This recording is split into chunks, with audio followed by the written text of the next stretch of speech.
મિત્રો, આપણી આસપાસ ઘણી બધી વસ્તુ એવી રહેલી છે કે જેની અંદર કાર્બન રહેલો હોય છે. કાર્બન એ આપણા માટે ખૂબ જ ઇમ્પોર્ટન્ટ છે, કારણ કે જે સજીવો છે જે પૃથ્વી પર વસે છે, આપણી આસપાસના પ્રાણીઓ, પક્ષીઓ, આપણે એ બધા જે જીવંત સજીવો છે એની અંદર મુખ્ય ઘટક કાર્બન છે. મિત્રો, પૃથ્વી પર કદાચ કાર્બન ન હોત તો કોઈ જીવન શક્ય ન હોત, કારણ કે આપણે બધા કાર્બનના જ બનેલા છીએ. પણ મિત્રો, પૃથ્વીનો જે પોપડો છે એ પૃથ્વીના પોપડામાં કાર્બનનું પ્રમાણ ખૂબ જ અલ્પ છે. આપણે જાણીએ છીએ કે જે કાર્બન છે એ પૃથ્વીના પોપડામાં જે ખનિજ સ્વરૂપે છે એ તો ખૂબ જ ઓછો છે.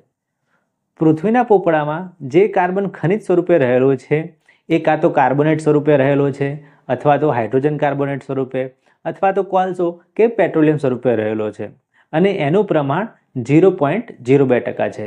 એટલે આમ કહી શકાય કે બીજા તત્વોની સાપેક્ષમાં જે કાર્બન છે એ પૃથ્વી ઉપર ઘણો ઓછો છે.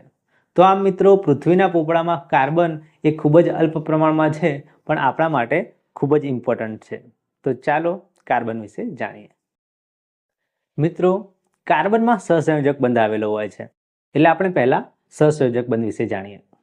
અગાઉના પ્રકરણમાં મિત્રો આપણે આયનીય બંધ વિશે વાત કરી હતી, આયનીય સંયોજનો વિશે વાત કરી હતી. તમે જાણો જ છો કે જે આયનીય સંયોજનો છે એના ગલનબિંદુ અને ઉત્કલનબિંદુ ખૂબ ઊંચા હોય છે, જ્યારે જે સહસંયોજક સંયોજનો હોય છે, એટલે કે જે સહસંયોજક બંધ ધરાવતા સંયોજનો હોય છે, એના ગલનબિંદુ અને ઉત્કલનબિંદુ નીચા હોય છે. મિત્રો, આનું કારણ એવું છે કે જે સહસંયોજક બંધ વડે જોડાયેલા સંયોજનો છે એની અંદર અણુ વચ્ચેનું આકર્ષણ ઓછું હોય છે. આ ઉપરાંત મિત્રો, આપણે જાણી ગયા છીએ કે જે આયનીય સંયોજનો છે એમાં તો આયનો રહેલા હોય છે, એટલે એ આયનોના લીધે એ વિદ્યુત પ્રવાહનું વહન કરી શકે છે. એટલે આયનીય સંયોજનો વિદ્યુતના સુવાહક હોય છે, જ્યારે આ સહસંયોજક સંયોજનો એ વિદ્યુતના સુવાહક હોતા નથી, એટલે કે કાં તો મંદ વાહક હોય છે અથવા તો અવાહક હોય છે. એનું કારણ છે મિત્રો કે આ સહસંયોજક સંયોજનોની અંદર આયનો આવેલા હોતા નથી. આ ઉપરાંત મિત્રો, આપણે જોયું હતું કે આયનીય સંયોજનોની અંદર તત્વો એ કાં તો ઇલેક્ટ્રોન મેળવતા હતા અથવા તો ઇલેક્ટ્રોન આપી દેતા હતા, એટલે કે દાન કરી દેતા હતા, અને પોતે નિષ્ક્રિય વાયુ જેવી રચના હાંસલ કરી લેતા હતા. આપણે અષ્ટકનો નિયમ ભણી ચૂક્યા છીએ કે અષ્ટકના નિયમ પ્રમાણે તત્વો ઇલેક્ટ્રોન આપીને કે ઇલેક્ટ્રોન લઈને પોતે નિષ્ક્રિય વાયુ જેવી રચના હાંસલ કરી લે છે. આપણે જોઈ ગયા છીએ કે સોડિયમ અને ક્લોરિન એકબીજા સાથે કઈ રીતે જોડાઈને સોડિયમ ક્લોરાઇડ જે આયનીય સંયોજન છે એની રચના કરે છે. જો તમને યાદ ન હોય તો ઉપરનું આઈ બટન તમે ક્લિક કરીને એના વિશે જાણી શકો છો. મિત્રો, તત્વો છે એ તત્વો નિષ્ક્રિય વાયુ જેવી રચના હાંસલ કરવાનો પ્રયત્ન કરે છે. એ કાં તો ઇલેક્ટ્રોન મેળવશે અથવા તો ઇલેક્ટ્રોન ગુમાવશે, અને પોતે નિષ્ક્રિય વાયુ જેવી રચના હાંસલ કરે એવા સતત એ પ્રયત્નો કરતા રહે છે. આપણે વાત કરતા હતા કાર્બનની. આવર્ત કોષ્ટકની અંદર કાર્બનનો પરમાણુ ક્રમાંક 6 છે. આપણે જાણીએ છીએ કે પહેલા આવે છે hydrogen, helium, lithium, beryllium, boron, carbon. કાર્બનનો નંબર છે 6, એટલે એનો પરમાણુ ક્રમાંક થાય 6. એટલે કે એના પરમાણુના કેન્દ્રમાં 6 પ્રોટોન રહેલા હોય છે અને બહારની કક્ષામાં 6 ઇલેક્ટ્રોન રહેલા હોય છે. એટલે એની ઇલેક્ટ્રોન રચના થાય છે 2, 4. જે પહેલી કક્ષા છે કે એમાં 2 ઇલેક્ટ્રોન રહેલા છે, બીજી જે કક્ષા છે L એમાં 4 ઇલેક્ટ્રોન રહેલા છે. આમ મિત્રો, એની બાહ્યતમ કક્ષાની અંદર 4 ઇલેક્ટ્રોન રહેલા છે. હવે મિત્રો, આપણે જાણીએ છીએ કે તત્વ છે એ અષ્ટકના નિયમ પ્રમાણે પોતે નિષ્ક્રિય વાયુ જેવી રચના હાંસલ કરવાનો પ્રયત્ન કરશે. આપણે જાણીએ છીએ કે એની બાહ્યતમ કક્ષા સંપૂર્ણ ભરાયેલી હોય એવા પ્રયત્નો કરશે. અહીંયા મિત્રો, કાર્બન છે એની બાહ્યતમ કક્ષામાં 4 ઇલેક્ટ્રોન છે, એટલે એના પાસે 2 રસ્તા છે જેથી કરીને એ પોતાની બાહ્યતમ કક્ષા સંપૂર્ણ ભરી દે. પહેલો રસ્તો એ છે કે પોતે 4 ઇલેક્ટ્રોન મેળવે. 4 ઇલેક્ટ્રોન મેળવી લેશે તો એની બાહ્યતમ કક્ષા થઈ જશે 8 ઇલેક્ટ્રોન વાળી, એટલે એની ઇલેક્ટ્રોન રચના થશે 2 અને 8. હવે 8 ઇલેક્ટ્રોન છે એટલે એની જે બાહ્યતમ કક્ષા છે એ સંપૂર્ણ ભરાયેલી હશે, એટલે એ નિયોન જેવું બંધારણ હાંસલ કરી લેશે. પણ મિત્રો, એ વખતે એ કાર્બન ઉપર 4 ઋણ વીજભાર આવી જશે, એટલે કે C-4 ઋણ આયન બની જશે. અને બીજો રસ્તો છે કે કાર્બન એ 4 ઇલેક્ટ્રોન ગુમાવી દે. જો એ 4 ઇલેક્ટ્રોન ગુમાવી દેશે તો એની બાહ્યતમ કક્ષામાં ફક્ત 2 જ ઇલેક્ટ્રોન રહી જશે, એટલે એ નિષ્ક્રિય વાયુ હિલિયમ જેવું બંધારણ હાંસલ કરી લેશે. અને જો એવું કરશે તો એની પાસે 4 ઇલેક્ટ્રોન એને ગુમાવી દીધા છે, એટલે ઓટોમેટિકલી એના ઉપર 4 ધન વિભાર આવી જશે, એટલે C+4 ધન આયન બની જશે. પણ મિત્રો, કાર્બન સાથે આ બંનેમાંથી કોઈ વસ્તુ શક્ય નથી. કેમ? ચાલો જાણીએ. તો તમે જુઓ કે જે કાર્બન છે, જો એ 4 ઇલેક્ટ્રોન મેળવી લે તો એની ઇલેક્ટ્રોન રચના 2 થઈ જશે, પણ એ વખતે એ C-4 ઋણ આયન બનાવશે. હવે મિત્રો, જો એ 4 ઇલેક્ટ્રોન મેળવે તો એના કેન્દ્રમાં 6 પ્રોટોન છે, તો 6 જ રહેવાના છે. પણ જે ઇલેક્ટ્રોન 6 હતા એ ઇલેક્ટ્રોન 10 થઈ જશે. હવે તમે મિત્રો વિચારો કે કાર્બનના પરમાણુના કેન્દ્રમાં 6 પ્રોટોન છે અને બાહ્ય કક્ષામાં કુલ 10 ઇલેક્ટ્રોન છે, એટલે કે 4 ઇલેક્ટ્રોન વધારે છે. એટલે એ 4 ઇલેક્ટ્રોન હવે એની અંદર રહી શકતા નથી, કારણ કે ઇલેક્ટ્રોન વચ્ચે પણ અપાકર્ષણ થતું હોય છે, અને એના લીધે આ જે આયન બને છે એ શક્ય નથી, એટલે કે સ્થાયી રહી શકતું નથી. ધારો કે એ 4 ઇલેક્ટ્રોન ગુમાવી દે છે, તો 4 ઇલેક્ટ્રોન ગુમાવવા માટે મિત્રો, એટલે કે કાર્બનમાંથી 4 ઇલેક્ટ્રોનનો દૂર કરવા માટે ઘણી બધી ઉર્જાની જરૂર પડે છે, કારણ કે એની પાસે 6 પ્રોટોન હતા, 6 ઇલેક્ટ્રોન હતા, એટલે 6 પ્રોટોન અને ઇલેક્ટ્રોન વચ્ચે પ્રબળ આકર્ષણ હશે. હવે એમાંથી જો આપણે 4 ઇલેક્ટ્રોનને દૂર કરવા હોય, કાર્બન જાતે તો 4 ઇલેક્ટ્રોન દૂર નહીં કરી શકે, કારણ કે એમાં પ્રબળ આકર્ષણ હશે. એટલે આપણે જો કાર્બનમાંથી 4 ઇલેક્ટ્રોન દૂર કરવા હોય તો ઘણી બધી ઉર્જા આપવી પડે છે, એટલે કે C+4 ધન આયન મેળવવો પણ મુશ્કેલ છે. તો મિત્રો, કાર્બન શું કરે છે? કાર્બન વચ્ચેનો રસ્તો અપનાવે છે.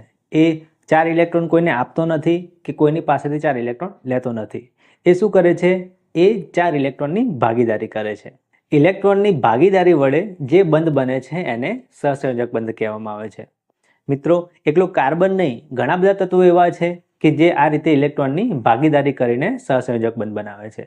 તો ચાલો જોઈએ કે આ સહસંયોજક બંધ કેવી રીતે બને છે. એના માટે આપણે સૌથી પહેલા એક સાદો પરમાણુ લઈએ, હાઇડ્રોજન પરમાણુ.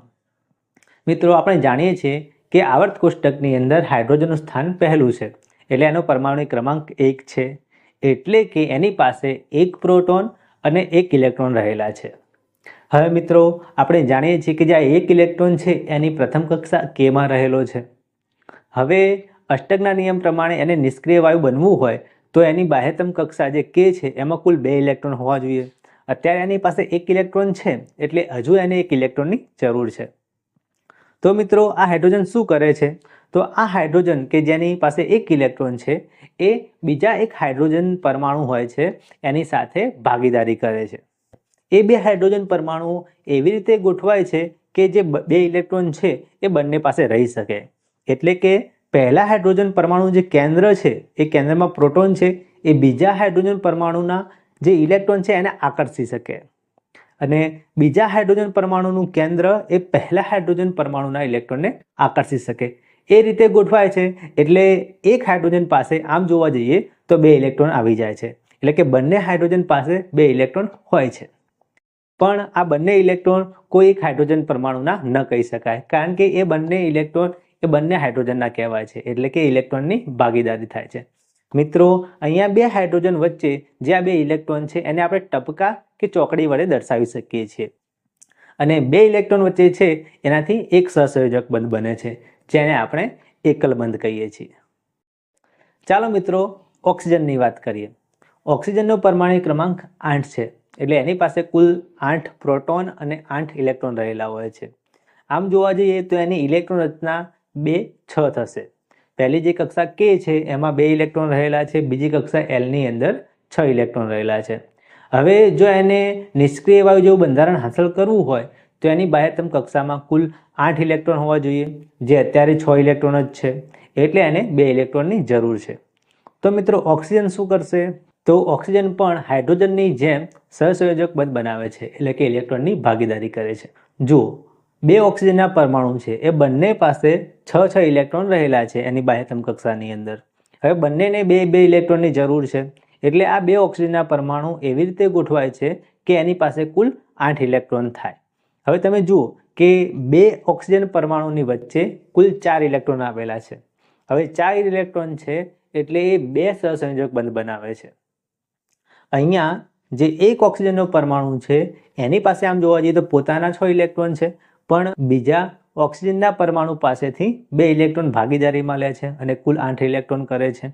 આમ જોવા જઈએ તો બંને ઓક્સિજન પરમાણુ પાસે 8 ઇલેક્ટ્રોન છે, પણ એમાંથી 4 ઇલેક્ટ્રોન ભાગીદારીમાં છે, એટલે 2 સહસંયોજક બંધ બને છે. આ જે 2 સહસંયોજક બંધ બને છે એને દ્વિબંધ કહેવામાં આવે છે.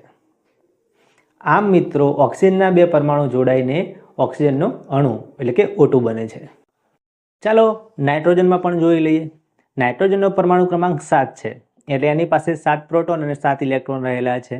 એની ઇલેક્ટ્રોન રચના થશે 2 5, એટલે બાહ્યતમ કક્ષાની અંદર 5 ઇલેક્ટ્રોન રહેલા છે. એને નિષ્ક્રિય વાયુ જેવું બંધારણ હાંસલ કરવા માટે કુલ 3 ઇલેક્ટ્રોનની જરૂર છે, તો એની બાહ્યતમ કક્ષામાં 8 ઇલેક્ટ્રોન થશે. તો મિત્રો નાઇટ્રોજન શું કરશે? તો નાઇટ્રોજન પણ બીજા નાઇટ્રોજનના પરમાણુ સાથે ઇલેક્ટ્રોનની ભાગીદારી કરે છે. જો કઈ રીતે? તો 2 નાઇટ્રોજનના પરમાણુ એવી રીતે ગોઠવાય છે કે જેથી બીજા જે નાઇટ્રોજન પરમાણુ છે એના 3 ઇલેક્ટ્રોન ભાગીદારીમાં આવી જાય. એમ એક નાઇટ્રોજન પરમાણુ પાસે કુલ 8 ઇલેક્ટ્રોન થશે.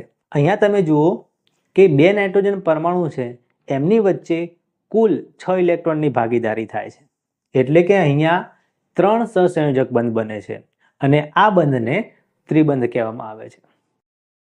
શું મિત્રો પાણીમાં એટલે કે H2માં આ રીતે સહસંયોજક બંધ બનતો હશે? તો ચાલો જોઈએ. H2 એટલે કે પાણી, એમાં એક ઓક્સિજનનો પરમાણુ છે, 2 હાઇડ્રોજનના પરમાણુ છે. હવે તમે જાણો જ છો કે જે ઓક્સિજનનો પરમાણુ છે એની બાહ્યતમ કક્ષામાં 6 ઇલેક્ટ્રોન રહેલા છે, જ્યારે જે હાઇડ્રોજન છે એ હાઇડ્રોજન પાસે 1 ઇલેક્ટ્રોન રહેલો છે. તો મિત્રો પાણીમાં જે અણુ છે કે તે જો ગોઠવાશે તો તમે જુઓ, ઓક્સિજનનો પરમાણુ છે એ પોતાના જે 4 ઇલેક્ટ્રોન છે એ દૂર જ રાખે છે, એની ભાગીદારીમાં કોઈ જરૂર પડતી નથી, પણ એના 2 ઇલેક્ટ્રોન છે એ હાઇડ્રોજન પાસે રાખે છે. હવે તમે જુઓ કઈ રીતે? તો એક હાઇડ્રોજન છે એ પોતાનો 1 ઇલેક્ટ્રોન લઈને આવે છે, બીજો હાઇડ્રોજન પોતાનો 1 ઇલેક્ટ્રોન લઈને આવે છે. હવે જે ઓક્સિજન છે એ બંને હાઇડ્રોજન પાસે 1 ઇલેક્ટ્રોન આપે છે, એટલે કે ભાગીદારીમાં આપે છે. હવે તમે જુઓ કે ઓક્સિજનના કુલ 4 ઇલેક્ટ્રોન પેલી બાજુ છે અને આ બાજુ હાઇડ્રોજન અને ઓક્સિજન વચ્ચે 2 ઇલેક્ટ્રોન છે, પેલી બાજુ ઓક્સિજન અને હાઇડ્રોજન વચ્ચે 2 ઇલેક્ટ્રોન છે. આમ ઓક્સિજન અને હાઇડ્રોજન વચ્ચે 1 બંધ બને અને આમ ઓક્સિજન અને હાઇડ્રોજન પણ ઇલેક્ટ્રોનની ભાગીદારી કરીને એટલે કે સહસંયોજક બંધ બનાવીને પાણીનો અણુ બનાવે છે. ચાલો મિત્રો હવે કાર્બનની અંદર કઈ રીતે સહસંયોજક બંધ બને છે એ જાણીએ. કાર્બનનું એક સંયોજન છે મિથેન, એનું સૂત્ર છે CH4. મિત્રો મિથેન છે એ બળતણ તરીકે વપરાય છે. આ ઉપરાંત તે બાયોગેસનો મુખ્ય ઘટક છે અને એ CNG નો પણ મુખ્ય ઘટક છે. મિત્રો આ જે મિથેન છે CH4 છે એની અંદર સહસંયોજક બંધ બને છે. ચાલો જોઈએ કે કઈ રીતે બને છે. તો તમે જાણો છો કે કાર્બન છે એનું આવર્ત કોષ્ટકમાં સ્થાન 6 છે, એટલે કે એનું પરમાણિક ક્રમાંક 6 છે, એટલે કે એની પાસે કુલ 6 પ્રોટોન અને 6 ઇલેક્ટ્રોન રહેલા છે. હવે એની ઇલેક્ટ્રોન રચના છે 2 4, એટલે જે પહેલી કક્ષા છે કે એમાં 2 ઇલેક્ટ્રોન રહેલા છે, બીજી કક્ષા છે L એની અંદર 4 ઇલેક્ટ્રોન રહેલા છે. મિત્રો હવે નિષ્ક્રિય વાયુ જેવું બંધારણ એને હાંસલ કરવું હોય તો એને 4 ઇલેક્ટ્રોનની જરૂર પડશે.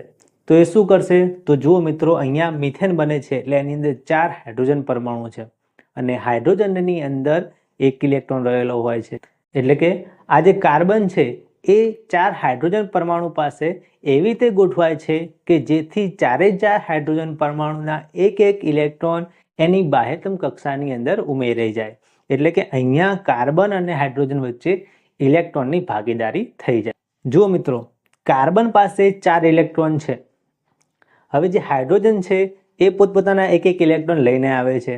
હવે કાર્બન અને હાઇડ્રોજન વચ્ચે આ ઇલેક્ટ્રોનની ભાગીદારી થાય છે. હવે તમે જુઓ કે દરેક કાર્બન અને હાઇડ્રોજન વચ્ચે કુલ 2 ઇલેક્ટ્રોન રહેલા છે, એટલે કે કાર્બન અને હાઇડ્રોજન વચ્ચે એક સહસંયોજક બંધ બને છે. આમ કુલ 4 હાઇડ્રોજન હોવાથી કાર્બન અને હાઇડ્રોજન વચ્ચે કુલ 4 એકલ બંધ બને છે, એટલે કે 4 સહસંયોજક બંધ બને છે. આમ CH4 એટલે કે મિથેનનો અણુ બને છે. અહીંયા કાર્બન પાસે 8 ઇલેક્ટ્રોન આવી ગયા છે એટલે નિષ્ક્રિય વાયુ જેવું બંધારણ હાંસલ કરી લે છે. હાઇડ્રોજન પણ પાસે 2 ઇલેક્ટ્રોન આવી ગયા છે એટલે એ પોતે પણ નિષ્ક્રિય વાયુ જેવું બંધારણ હાંસલ કરી લે છે અને આમ મિથેનનો અણુ સ્થાયી થઈ જાય છે. આમ એવા બંધ કે જે 2 પરમાણુ વચ્ચે ઇલેક્ટ્રોન યુગ્મની ભાગીદારીથી બનેલા હશે એને સહસંયોજક બંધ કહે છે. તો ચાલો દોસ્તો જોઈએ કાર્બનના અપર રૂપો. દોસ્તો, આપણે જાણીએ છીએ કે જે કાર્બન છે એ આપણી આસપાસ ઘણી બધી જગ્યાએ રહેલો છે. આપણી આસપાસ જે વનસ્પતિઓ છે, જે પ્રાણીઓ છે, આપણે પણ કાર્બનના બનેલા છીએ. એટલે આપણી આસપાસ જે કાર્બન તત્વ છે એ રહેલું છે. આપણે જાણીએ છીએ કે આપણી પૃથ્વી ઉપર આપણી આસપાસ ઘણા બધા તત્વો છે, ઘણા બધા સંયોજનો છે. પણ આજે આમાંથી આપણે કાર્બનની વાત કરવાના છે. કાર્બન છે આપણી આજુબાજુ બધી જગ્યાએ જ રહેલું છે. આપણે પણ કાર્બનના બનેલા છીએ. પૃથ્વી પર જેટલી પણ જીવસૃષ્ટિ છે, જેટલા પણ જીવંત પદાર્થો છે, એમાં કાર્બન હોય જ છે. વનસ્પતિમાંથી જે લાકડું મળે છે એમાં પણ કાર્બન હોય છે. એટલે કાર્બન મોટાભાગે બધી જગ્યાએ હોય જ છે. એટલે દોસ્તો, કુદરતમાં કાર્બન છે એ કાર્બનના ઘણા બધા સ્વરૂપો હોય છે. એટલે ઘણી બધી જગ્યાએ મળી આવે છે જુદી જુદી રીતે. પણ એમાંથી જે બે અપરૂપો છે એ ખૂબ જ મહત્વના છે. એક છે હીરો અને બીજો છે ગ્રેફાઇટ. હવે આ હીરો અને ગ્રેફાઇટ છે એનો તફાવત પણ ઘણી વખત બોર્ડની પરીક્ષામાં પૂછાય છે. તો જુઓ દોસ્તો, આ છે હીરો. તમે કદાચ ઓરિજિનલ હીરો નહીં જોયેલો હોય તો મેં પણ જોયેલો નથી, કંઈ વાંધો નહીં. જો કોઈની પાસે હોય તો મને કોમેન્ટમાં જણાવજો અને એનો ફોટો મોકલજો ઓરિજિનલ હીરોનો, ઓકે, જે ડાયમંડ છે એનો. અને ના હોય તો કંઈ વાંધો નહીં, આ એક જાતનો હીરો જ છે. પણ અત્યારે દોસ્તો એક કુદરતી જે હીરો મળી આવે એ પણ છે અને પ્રયોગશાળામાં સિન્થેસાઇઝ હીરા પણ બનાવવામાં આવે છે. જે સુરતથી લોકો જોતા હશે વિડીયો, એમને તો ખ્યાલ જ હશે, કદાચ એમને જોયેલા પણ હશે. અને એમના માતા પિતા જો હીરાના કારખાનામાં કામ પણ કરતા હોય તો એમને હીરા ઘસેલા પણ હશે. તો દોસ્તો, આ છે હીરો છે, ઓકે. આ કાર્બનનું એક અપર રૂપ છે. હવે દોસ્તો બીજું છે ગ્રેફાઇટ છે. જે ગ્રેફાઇટ તમારી પેન્સિલની અણીમાં હોય છે એની વાત છે. પેન્સિલ છે એની અણીની અંદર જે કાળો પદાર્થ રહેલો છે એ શું છે? એ ગ્રેફાઇટ છે. હવે દોસ્તો, જે હીરો છે એની વાત કરીએ તો એની અંદર જે કાર્બનનો એક પરમાણુ હોય છે. દોસ્તો યાદ રાખજો, કાર્બનના અપર રૂપો ભણી રહ્યા હોઈએ તો એ પદાર્થ છે કાર્બનનો જ બનેલો હોય. એટલે હીરો છે એ કાર્બનનો બનેલો છે. પણ હવે એની અંદર તમારે ખાસ શું ધ્યાન આપવાનું છે કે કાર્બન છે એની અંદર એનો કાર્બનનો એક પરમાણુ એ બીજા 4 કાર્બનના પરમાણુ સાથે જોડાયેલો છે. કોની અંદર? હીરાની અંદર. હીરો આખો કાર્બનનો જ બનેલો છે, પણ એની અંદર કાર્બન કેવી રીતે ગોઠવાયેલો હશે? તો એક કાર્બન બીજા 4 કાર્બન સાથે જોડાયેલો હોય છે, બરાબર. જ્યારે દોસ્તો ગ્રેફાઇટ છે એ ગ્રેફાઇટની અંદર જે કાર્બન છે, એક કાર્બનનો પરમાણુ છે એ બીજા 3 કાર્બનના પરમાણુ સાથે જોડાયેલો છે. આ બંને અંદર આ મેઇન તફાવત છે. મુખ્ય એનો જે ડિફરન્સ છે આ છે, ઓકે દોસ્તો. તો યાદ રાખજો કે હીરાની અંદર એક કાર્બનનો પરમાણુ બીજા 4 કાર્બનના પરમાણુ સાથે જોડાયેલો હોય છે, જ્યારે ગ્રેફાઇટની અંદર એક કાર્બનનો પરમાણુ બીજા 3 કાર્બનના પરમાણુ સાથે ગોઠવાયેલો હોય છે. હવે દોસ્તો બીજી વાત કે હીરાની અંદર જે રચના હોય છે એ ત્રિપરિમાણીય હોય છે. ત્રિપરિમાણીય રચનાઓ છે, એટલે 3D આપણે કહી શકીએ છીએ. 3D રીતે ગોઠવાયેલો હોય છે. એટલે કે એક કાર્બન હોય એ થોડો આગળ હોય, બીજો કાર્બન પાછળ હોય, અને એ રીતે આમ તો સમચતુષ્ફલકીય રચના આવે છે જે આપણે 2Dમાં એનો અભ્યાસ ના કરી શકીએ. તમારે એનો અભ્યાસ કરવો હોય તો 3Dમાં કરવો પડે, બરાબર. કંઈ દડા હોય, દડાની નાની કે લખોટીઓ હોય, એની ગોઠવણી કરીને એનું સમચતુષ્ફલકીય રચના બનાવો તો એ 3D રચના બનશે, બરાબર. એ પ્રમાણે એ ત્રિપરિમાણીય રચના બનાવે છે. જેમ કે દોસ્તો તમે અહીંયા જોઈ શકો છો કે આ જે ચિત્ર છે આની અંદર કાર્બનની જે હીરાની અંદર જે ત્રિપરિમાણીય ગોઠવણી છે એ દર્શાવેલી છે, ઓકે. તો આ રીતે હીરાની અંદર કાર્બનની ગોઠવણી થયેલી હોય છે જે ત્રિપરિમાણીય હોય છે. જ્યારે દોસ્તો ગ્રેફાઇટની વાત કરીએ તો ગ્રેફાઇટની અંદર એ સમાન સ્તરમાં ષટકોણીય માળખું બનાવે છે. જે એક કાર્બન છે એ બીજા 3 કાર્બન સાથે જોડાશે અને એ રીતે બધા જ કાર્બન એક જ સ્તરની અંદર આ રીતે ગોઠવાશે તો એ ષટકોણીય માળખું બનાવશે. હવે તમે કહેશો કે ષટકોણીય માળખું એટલે કેવું? તો તમે આ ચિત્રમાં જોઈ શકો છો. જુઓ કે અહીંયા એક રિંગ બનેલી છે, બરાબર. એને 6 ખૂણા છે. 6 ખૂણા હોય એટલે આ રિંગ છે એ ષટકોણ કહેવાય, બરાબર. તો હવે આમાં તમે ધ્યાનથી જોશો તો કે એક કાર્બન છે, આ તમે જુઓ, આ એક કાર્બન છે એ બીજા 3 કાર્બન સાથે જોડાયેલો છે. કે અહીંયા છે, એક અહીંયા છે, એક અહીંયા છે, ઓકે. 3 કાર્બન સાથે જોડાયેલો છે અને આ રીતે બધા જ કાર્બન કરે છે તો ષટકોણીય માળખું બનાવે છે, એટલે કે ષટકોણ બનાવે છે. એક અહીંયા ષટકોણ છે, આ રીતે આખું ષટકોણનું એક સ્તર બને છે. એક સ્તર છે, એની નીચે થોડી જગ્યા હશે અને પછી બીજું સ્તર હશે, પછી ત્રીજું સ્તર હશે. આમ ગ્રેફાઇટની અંદર ષટકોણીય માળખાના જુદા જુદા સ્તર બને છે, ઓકે. અને એમાં એક કાર્બન બીજા 3 કાર્બન સાથે જોડાયેલો હોય છે. એટલે ગ્રેફાઇટની અંદર આ પ્રકારની રચના હોય છે, બરાબર. ષટકોણીય માળખું બનાવે છે એ વાત સાચી, પણ એના સ્તરો પણ હોય છે, એક સ્તર, બીજું સ્તર, ત્રીજું સ્તર. ઓકે, એ રીતે ગ્રેફાઇટની અંદર રચના હોય છે. હવે દોસ્તો તમને એમ પ્રશ્ન થશે કે હીરાની અંદર જે એક કાર્બન છે એ બીજા 4 કાર્બન સાથે જોડાયેલો છે, એટલે એની સંયોજકતા પૂરી કરી દે છે. બરાબર, કે એક કાર્બન છે બીજા 4 કાર્બન સાથે જોડાયેલો હોય તો આપણે જાણીએ છીએ કાર્બનની સંયોજકતા 4 છે. કાર્બનની 4 સંયોજકતા હોય તો એ 4 બંધ બનાવી શકે છે. તો હીરાની અંદર એને 4 બંધ બનાવી દીધા છે. અહીંયા તમે જોઈ શકો છો કે ધારો કે અહીંયા એક કાર્બનનો પરમાણુ છે તો બીજા 4 કાર્બન સાથે જોડાયેલો છે, 1, 2, 3 અને અહીંયા 4 કાર્બન. વચ્ચે જે કાર્બન છે, બરાબર, એ અહીંયા બતાવેલો નથી, પણ ત્યાં કાર્બન છે કોર્નર ઉપર, અને એના લીધે આ જે 4 બીજા કાર્બન છે એની સાથે જોડાયેલા છે. તો અહીંયા એક કાર્બન બીજા 4 કાર્બન સાથે જોડાઈને એની સંયોજકતા 4 છે એ પૂરી કરી દે છે. પણ દોસ્તો આપણે વાત કરતી ગ્રેફાઇટમાં તો એક કાર્બન બીજા 3 કાર્બન સાથે જોડાયેલો છે, તો 4 બંધ તો બનતા નથી. તો એની સંયોજકતા 4 કેવી રીતે પૂરી થશે? તો દોસ્તો યાદ રાખજો કે ગ્રેફાઇટની અંદર જ્યારે એક કાર્બનનો પરમાણુ બીજા 3 કાર્બનના પરમાણુ સાથે જોડાય છે ત્યારે એમાંથી કોઈ પણ 2 કાર્બન હશે ને, એક 2 કાર્બનની વચ્ચે એક દ્વિબંધ આવેલો હશે. બરાબર, દ્વિબંધ આવેલો હશે એટલે એક કાર્બન બીજા 3 કાર્બન સાથે જોડાઈ જાય અને એક દ્વિબંધ હોય એટલે એના 4 બંધ પૂરા થઈ જાય, અને એ રીતે એની 4 સંયોજકતા પૂર્ણ કરે છે. ઓકે, એટલે ગ્રેફાઇટની અંદર જે સ્તરો આવશે ને, અહીંયા તમે જોઈ ષટકોણની અંદર, ઓકે, તો વચ્ચે વચ્ચે કોઈ જગ્યાએ દ્વિબંધ પણ આવશે. બરાબર, એક કાર્બન બીજા કાર્બન સાથે જોડાયેલો હશે તો એવું 2 વખત થશે. 2 વખત એટલે સિંગલ બંધ હશે, અને ત્રીજો કાર્બન હશે એની સાથે દ્વિબંધથી જોડાયેલો હશે. બરાબર, એટલે કાર્બનની 4 સંયોજકતા આની અંદર પણ પૂર્ણ થઈ જશે. હવે દોસ્તો મેઇન જે ડિફરન્સ છે હીરો અને ગ્રેફાઇટ એની વાત કરીએ તો દોસ્તો દુનિયાનો સૌથી સખત પદાર્થ હોય, જે દુનિયાના સૌથી સખત પદાર્થો છે એમાં હીરો પણ સામેલ છે. સૌથી સખત પદાર્થ હોય તો એ છે હીરો. કાર્બનનું એક આ સ્વરૂપ છે. બરાબર, કેમ સખત સ્વરૂપ છે? તો તમે એની રચના જોઈ લો કે એક કાર્બન બીજા 4 કાર્બન સાથે એકદમ ઠસ અને એકદમ મજબૂતાઈથી જોડાયેલો હોય છે, અને આ બંધારણ છે એ ખૂબ જ મજબૂત હોય છે. એના લીધે જે કાર્બન છે એનું આ સ્વરૂપ છે હીરો, એ ખૂબ જ સખત હોય છે. જ્યારે એનો જ બીજો સ્વરૂપ છે, બીજું જ અપર રૂપ છે જે આપણે ગ્રેફાઇટ કહીએ છીએ, એ એટલો સખત હોતો નથી. એ લીસો હોય છે, ચીકણો હોય છે. બરાબર, અને એ વિદ્યુતનો સુવાહક પણ હોય છે. પણ ટૂંકમાં આપણે વાત કરીએ હીરાની તો હીરો છે એ સખત છે, જ્યારે ગ્રેફાઇટ છે સખત નથી, એ નરમ છે. કેમ નરમ છે? તો તમે એની રચના ઉપરથી જોઈ શકો છો કે એની રચનામાં બતાવેલું છે કે કાર્બન જોડાઈને જે ષટકોણીય માળખું બનાવે છે એનું સ્તર હોય છે, અને નીચે બીજું સ્તર હોય છે, ત્રીજું સ્તર હોય છે. તો જે સ્તરો હોય છે એની વચ્ચે થોડી જગ્યા પણ હોય છે, અને એના લીધે આ જે ગ્રેફાઇટ છે એ ગ્રેફાઇટ થોડોક ચીકણો કે લીસો પણ બને છે. બરાબર, આના લીધે જે સ્તરો હોય છે એની વચ્ચે જગ્યા હોય છે, અને એવી જગ્યા આની અંદર કોઈ હોતી નથી. આ એકદમ ફિટોફિટ ગોઠવાયેલો હોય છે. એટલા માટે હીરો સૌથી સખત પદાર્થ છે, અને જે ગ્રેફાઇટ છે એ સખત નથી, નરમ છે. હવે દોસ્તો કાર્બનનું એક બીજું પણ સ્વરૂપ છે જે ફુલેરિન્સના નામે ઓળખાય છે. આ જે ફુલેરિન્સ છે ખૂબ જ ઇન્ટરેસ્ટિંગ આમ કાર્બનનું બંધારણ કહી શકાય. જુઓ કે આ જે કાર્બનનું આ રૂપ છે, બરાબર, એમાં કોઈ એક પદાર્થ નથી. ફુલેરિન એક પદાર્થ નથી. એની અંદર ઘણા બધા પદાર્થો આવે છે જે ફુલેરિન જેવું બંધારણ દર્શાવે છે, અને એ બધા જ જે પદાર્થો છે, જે અપર રૂપો છે, જે કાર્બનના છે, એનો આખો એક વર્ગ બને છે, અને એને ફુલેરિન્સ કહેવામાં આવે છે.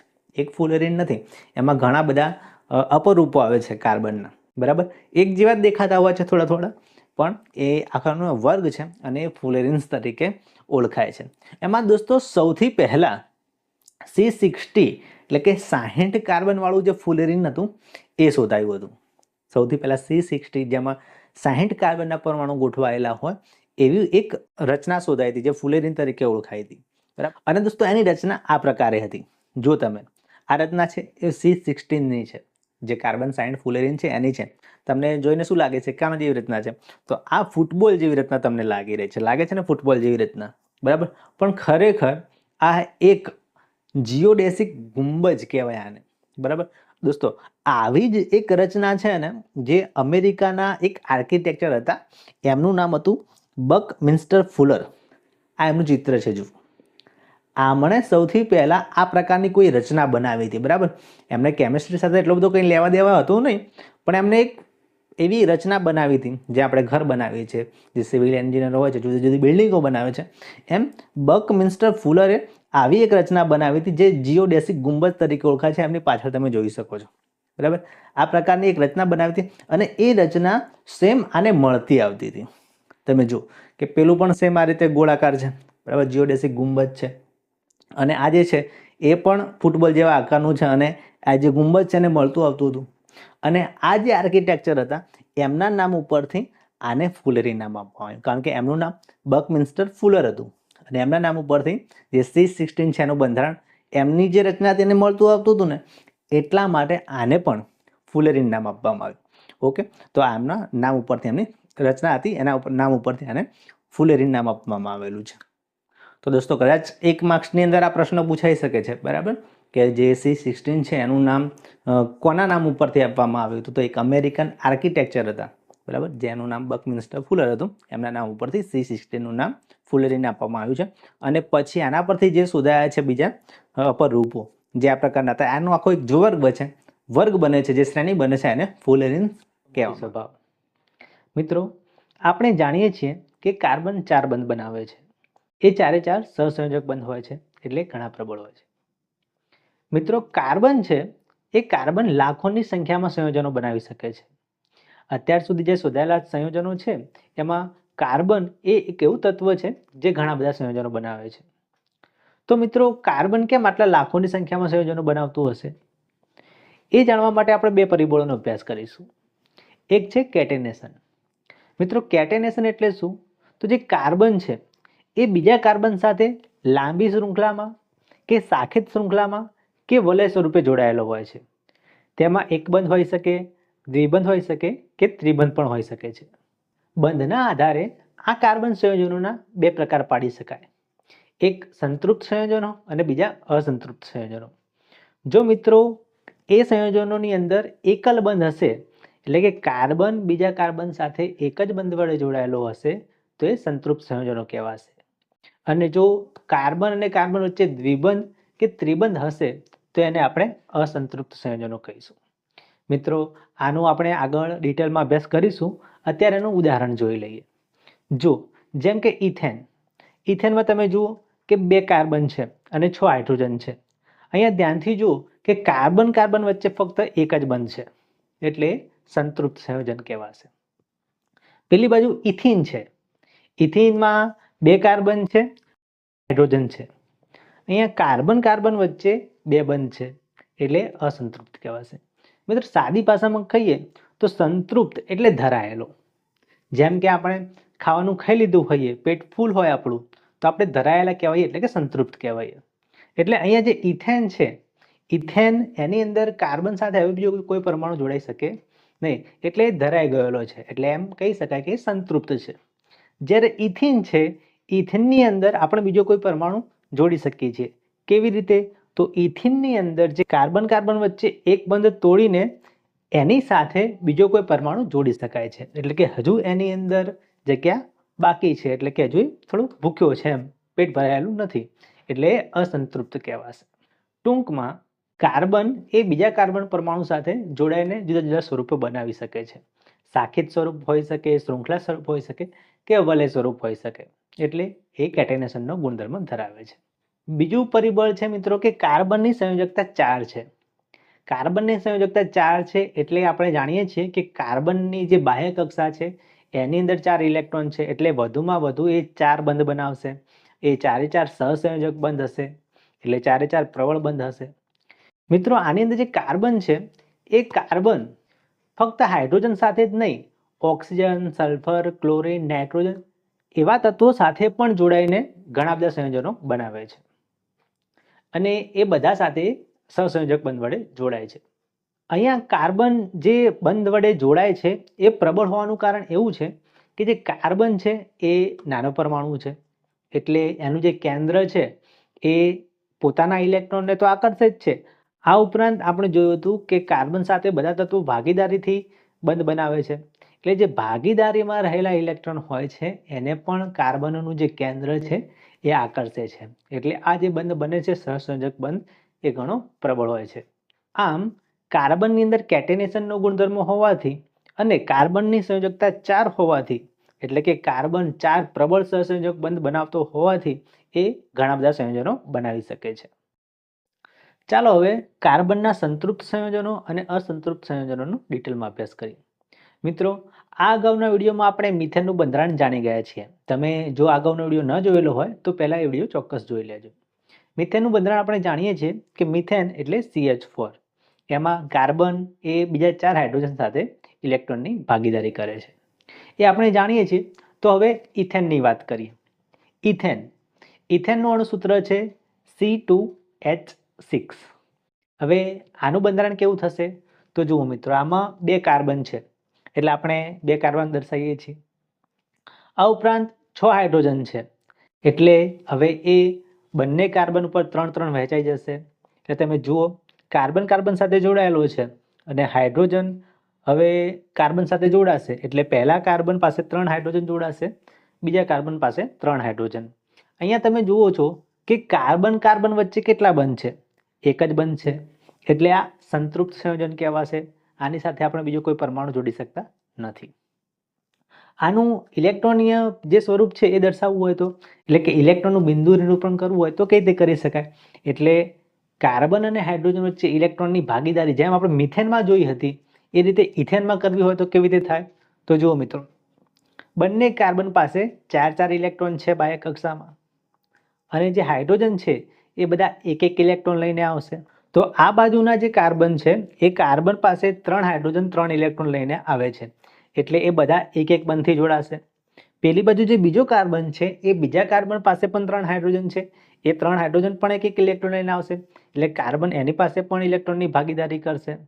હવે તમે જો કે વચ્ચે કાર્બન કાર્બન જે બંને પાસે એક ઇલેક્ટ્રોન છે એની પણ ભાગીદારી થાય છે એટલે અહીંયા પણ એક બંધ બને છે. આમ ટૂંકમાં કાર્બન વધુમાં વધુ જે 4 બંધ બનાવી શકે છે એ અહીંયા સાચું છે. બરાબર? એટલે કાર્બન 4 બંધ બનાવે છે, એમાં એક કાર્બન બીજા કાર્બન સાથેનો એક બંધ અને 3 બંધ હાઇડ્રોજન સાથે. એવું જ પેલા કાર્બન સાથે પણ છે. હવે વાત કરીએ પ્રોપેનની. પ્રોપેનનું અણુસૂત્ર છે C3H8. એટલે આની અંદર 3 કાર્બન હોય તો આપણે પહેલા 3 કાર્બન બતાવીએ. તમે જુઓ C. હવે 8 હાઇડ્રોજન બતાવવાના છે મિત્રો. હવે 8 હાઇડ્રોજન કેતે બતાવીશું તમે જુઓ ધ્યાનથી કે કાર્બન બનાવે છે એટલે કે કાર્બન પાસે 4 થી 5 બંધ ના થવા જોઈએ કે 3 બંધ ના થવા જોઈએ. કાર્બનને 4 બંધ પૂરા થવા જોઈએ. તો જુઓ 3 કાર્બન આપણે દર્શાવ્યા છે. હવે 8 હાઇડ્રોજન બતાવવાના છે તો કેવી રીતે? તો જુઓ, પહેલા કાર્બન પાસે આપણે 3 હાઇડ્રોજન મૂકીએ, 1, 2 અને 3. બરાબર? હવે ચોથો કોઈ હાઇડ્રોજન પહેલા કાર્બન સાથે જોડાઈ શકે નહીં. હવે બીજા હાઇડ્રોજન ક્યારે મૂકવાના છે? વચ્ચેવાળા કાર્બન ઉપર મૂકીએ તો વચ્ચેવાળું કાર્બન બીજા 2 કાર્બન સાથે જોડાયેલો જ છે એટલે વધુ ત્યાં આપણે બીજા 2 હાઇડ્રોજન જોડી શકીશું. તો એક ઉપર જોડીએ, એક નીચે જોડીએ. બરાબર? કેટલા થયા? 3 ને 2 5 થયા. હવે ત્રીજો કાર્બન છે એ પહેલા કાર્બન સાથે જોડાયેલો છે એટલે એક બંધ તો એનો છે, 3 બંધ ખાલી છે. તો હવે 3 હાઇડ્રોજન ત્યાં જોડાઈ જશે એટલે H અને H. આમ જે પ્રોપેન છે એનું બંધારણ બની જાય છે C3H8 એટલે 3 કાર્બન પરમાણુ, 8 હાઇડ્રોજનના પરમાણુ. મિત્રો, આનું ઇલેક્ટ્રોનનું બિંદુ નિરૂપણ કરવું હોય તો તમે કરી શકો છો જેમ આપણે ઇથેનમાં કર્યું હતું એ પ્રમાણે. હવે આની અંદર કાર્બન કાર્બન વચ્ચે તમે જુઓ કે કોઈ જગ્યાએ દ્વિબંધ કે ત્રિબંધ છે? ના, કાર્બન કાર્બન વચ્ચે એક જ બંધ છે એટલે પ્રોપેન પણ સંતૃપ્ત છે. એટલે મિત્રો, આપણે વાત કરી જે પહેલા મિથેન આપણે ભણી ચૂક્યા છીએ, આ ઉપરાંત ઇથેન અને પ્રોપેનની વાત કરી. આની અંદર કાર્બન કાર્બન વચ્ચે ફક્ત એક જ બંધ છે એટલે કે આ સંતૃપ્ત સંયોજનો છે. એટલે આ બીજા કોઈ તત્વને સહેલાઈથી એની અંદર ઉમેરો કરી શકતા નથી કારણ કે કાર્બન પાસે કોઈ જગ્યા જ ખાલી નથી. એટલે આ જોવા જઈએ તો થોડા નિષ્ક્રિય છે એટલે કે ઓછા ક્રિયાશીલ છે. હવે હું બીજું ઉદાહરણ લઉં છું જેમ કે ઇથિન. ઇથિન છે, ઇથિનનું અણુસૂત્ર C2H4 છે મિત્રો. એટલે એના 2 કાર્બન છે, એની અંદર 4 હાઇડ્રોજન જોડાયેલા છે. તો 4 હાઇડ્રોજન કેવી રીતે થશે? પહેલા કાર્બન ઉપર 2, બીજા કાર્બન ઉપર 2. પણ તમે જુઓ કે અહીંયા કાર્બનની 4 સંયોજકતા પૂરી થતી નથી એટલે કે 4 બંધ બનતા નથી. જે કાર્બન છે એ કાર્બન પહેલા કાર્બન સાથે જોડાયેલો છે એટલે એક બંધ એ થશે. 2 હાઇડ્રોજનના તો કાર્બનના 3 જ થયા, ચોથો બંધ નથી. એવું જ પેલા કાર્બન સાથે પણ છે, એની પાસે પણ 2 હાઇડ્રોજન છે એટલે એના પણ 3 બંધ પૂરા થાય છે, 4 બંધ પૂરા થતા નથી. તો મિત્રો અહીંયા ઇથિનમાં કાર્બન કાર્બન વચ્ચે શું થાય છે? દ્વિબંધ થાય છે. હવે તમે જુઓ દ્વિબંધ આવી ગયો છે, તો કાર્બન કાર્બન વચ્ચે દ્વિબંધ છે એટલે આ દ્વિબંધ કે ત્રિબંધ ધરાવતું સંયોજન છે, એટલે આ અસંતૃપ્ત સંયોજન કહેવાય મિત્રો. એટલે આપણે અહીંયા દ્વિબંધ કે ત્રિબંધને તોડીને બીજો કોઈ પરમાણુ એની અંદર દાખલ કરી શકીએ છીએ, એટલે આ અસંતૃપ્ત સંયોજન છે. અહીંયા આપણે જોયું હતું કે કાર્બનની 4 સંયોજકતા પૂરી થતી નથી એટલે દ્વિબંધ દર્શાવવામાં આવે છે, એટલે આ અસંતૃપ્ત સંયોજન છે. આમ મિત્રો એવા સંયોજનો કે જેની અંદર એકલ બંધ હોય એ સંતૃપ્ત કહેવાશે, જેની અંદર દ્વિબંધ કે ત્રિબંધ હોય એ અસંતૃપ્ત સંયોજન કહેવાશે. ચાલો હવે જોઈએ શૃંખલાઓ, શાખાઓ અને વલયો. મિત્રો તમને એવું લાગશે કે આ વળી આવું શું છે શૃંખલાઓ, શાખાઓ, વલયો? તો મિત્રો વિજ્ઞાન એકદમ સહેલું છે, કંઈ ભારે નથી. પણ આ જે શબ્દો આવે છે ગુજરાતીના, જે આપણે રોજિંદા જીવનમાં વાપરતા નથી, એટલે આપણને આ શબ્દો થોડા અઘરા લાગે છે. શૃંખલાઓ, શાખાઓ, વલયો, આ બધું શું છે? પણ તમે જોશો તો તમને લાગશે કે ના, ખરેખર સહેલું છે. આપણે મિથેન વિશે જાણી ગયા છીએ, ઇથેન વિશે જાણી ગયા, અને હમણાં પ્રોપેન વિશે પણ જાણ્યું કે આનું બંધારણ કેવું છે. આ વિડીયો તમે ધ્યાનથી જોજો તો આગળના વિડીયોની અંદર તમને કમ્પ્લીટ સમજ પડશે અને આખું ચેપ્ટર તમારું એકદમ ક્લિયર થઈ જશે. તો આપણે સમજશું ધ્યાનથી, એકદમ શાંતિથી, કોઈ પ્રોબ્લેમ નથી. આલ્કેન શ્રેણી. પહેલાં તમને આલ્કેન શ્રેણીના 6 સભ્યોના નામ આવડવા જોઈએ. એકદમ સહેલા છે, કોઈ વધારે ટેન્શન લેવા જરૂર નથી. ખાલી 6 શબ્દો તમારે યાદ રાખવાના છે. હું જ્યારે ભણતો હતો ત્યારે કઈ રીતે યાદ રાખતો હતો? બસ આ રીતે જ. Methane, ethane, propane, butane, pentane, hexane, એના પછી હેપ્ટેન, ઓક્ટેન, નોનેન, ડેકેન સુધી આવે છે, પણ તમે 6 આ યાદ રાખજો. Methane, ethane, propane, butane, pentane, hexane. હવે મિત્રો આના અણુસૂત્રો યાદ રાખવાના છે. આમાં તો કોઈ પ્રોબ્લેમ નથી, ખાલી તમારે જે મગજને થોડો લોડ આપવાનો છે એ આ 6 શબ્દો ઉપર છે. બાકીનું હવે જે આગળ આવે છે એકદમ સહેલું છે. આના અણુસૂત્રો યાદ રાખવા હોય તો એકદમ ઇઝી છે. તમે જુઓ પહેલો સભ્ય કોણ છે? મિથેન. મિથેનની અંદર યાદ રાખજો એક કાર્બન હોય, તો આપણે લખીશું C. અને હાઇડ્રોજન હોય છે 4, બસ આટલું યાદ રાખજો. હવે મિથેનનું અણુસૂત્ર થઈ ગયું CH4, યાદ રહી ગયું. હવે ઇથેન, પ્રોપેન, બ્યુટેન, પેન્ટેન એ બધાનું તમને યાદ રહી જશે. કેવી રીતે? તમે જુઓ એક એક કાર્બન વધારતા જાઓ અને બે હાઇડ્રોજન વધારતા જાઓ તો શું થશે? તમે જુઓ મિથેનનું CH4 છે, તો ઇથેનનું શું થશે? એક કાર્બન વધારો C2 અને હાઇડ્રોજન 2 વધારો તો H6 થશે. હવે અમે એક એક કાર્બન વધારતા જાઓ. મિથેનમાં 1 કાર્બન હતો, ઇથેનમાં 2 કાર્બન, પ્રોપેનમાં 3, બ્યુટેનમાં 4, પેન્ટેનમાં 5, હેક્ઝેનમાં 6. બરાબર.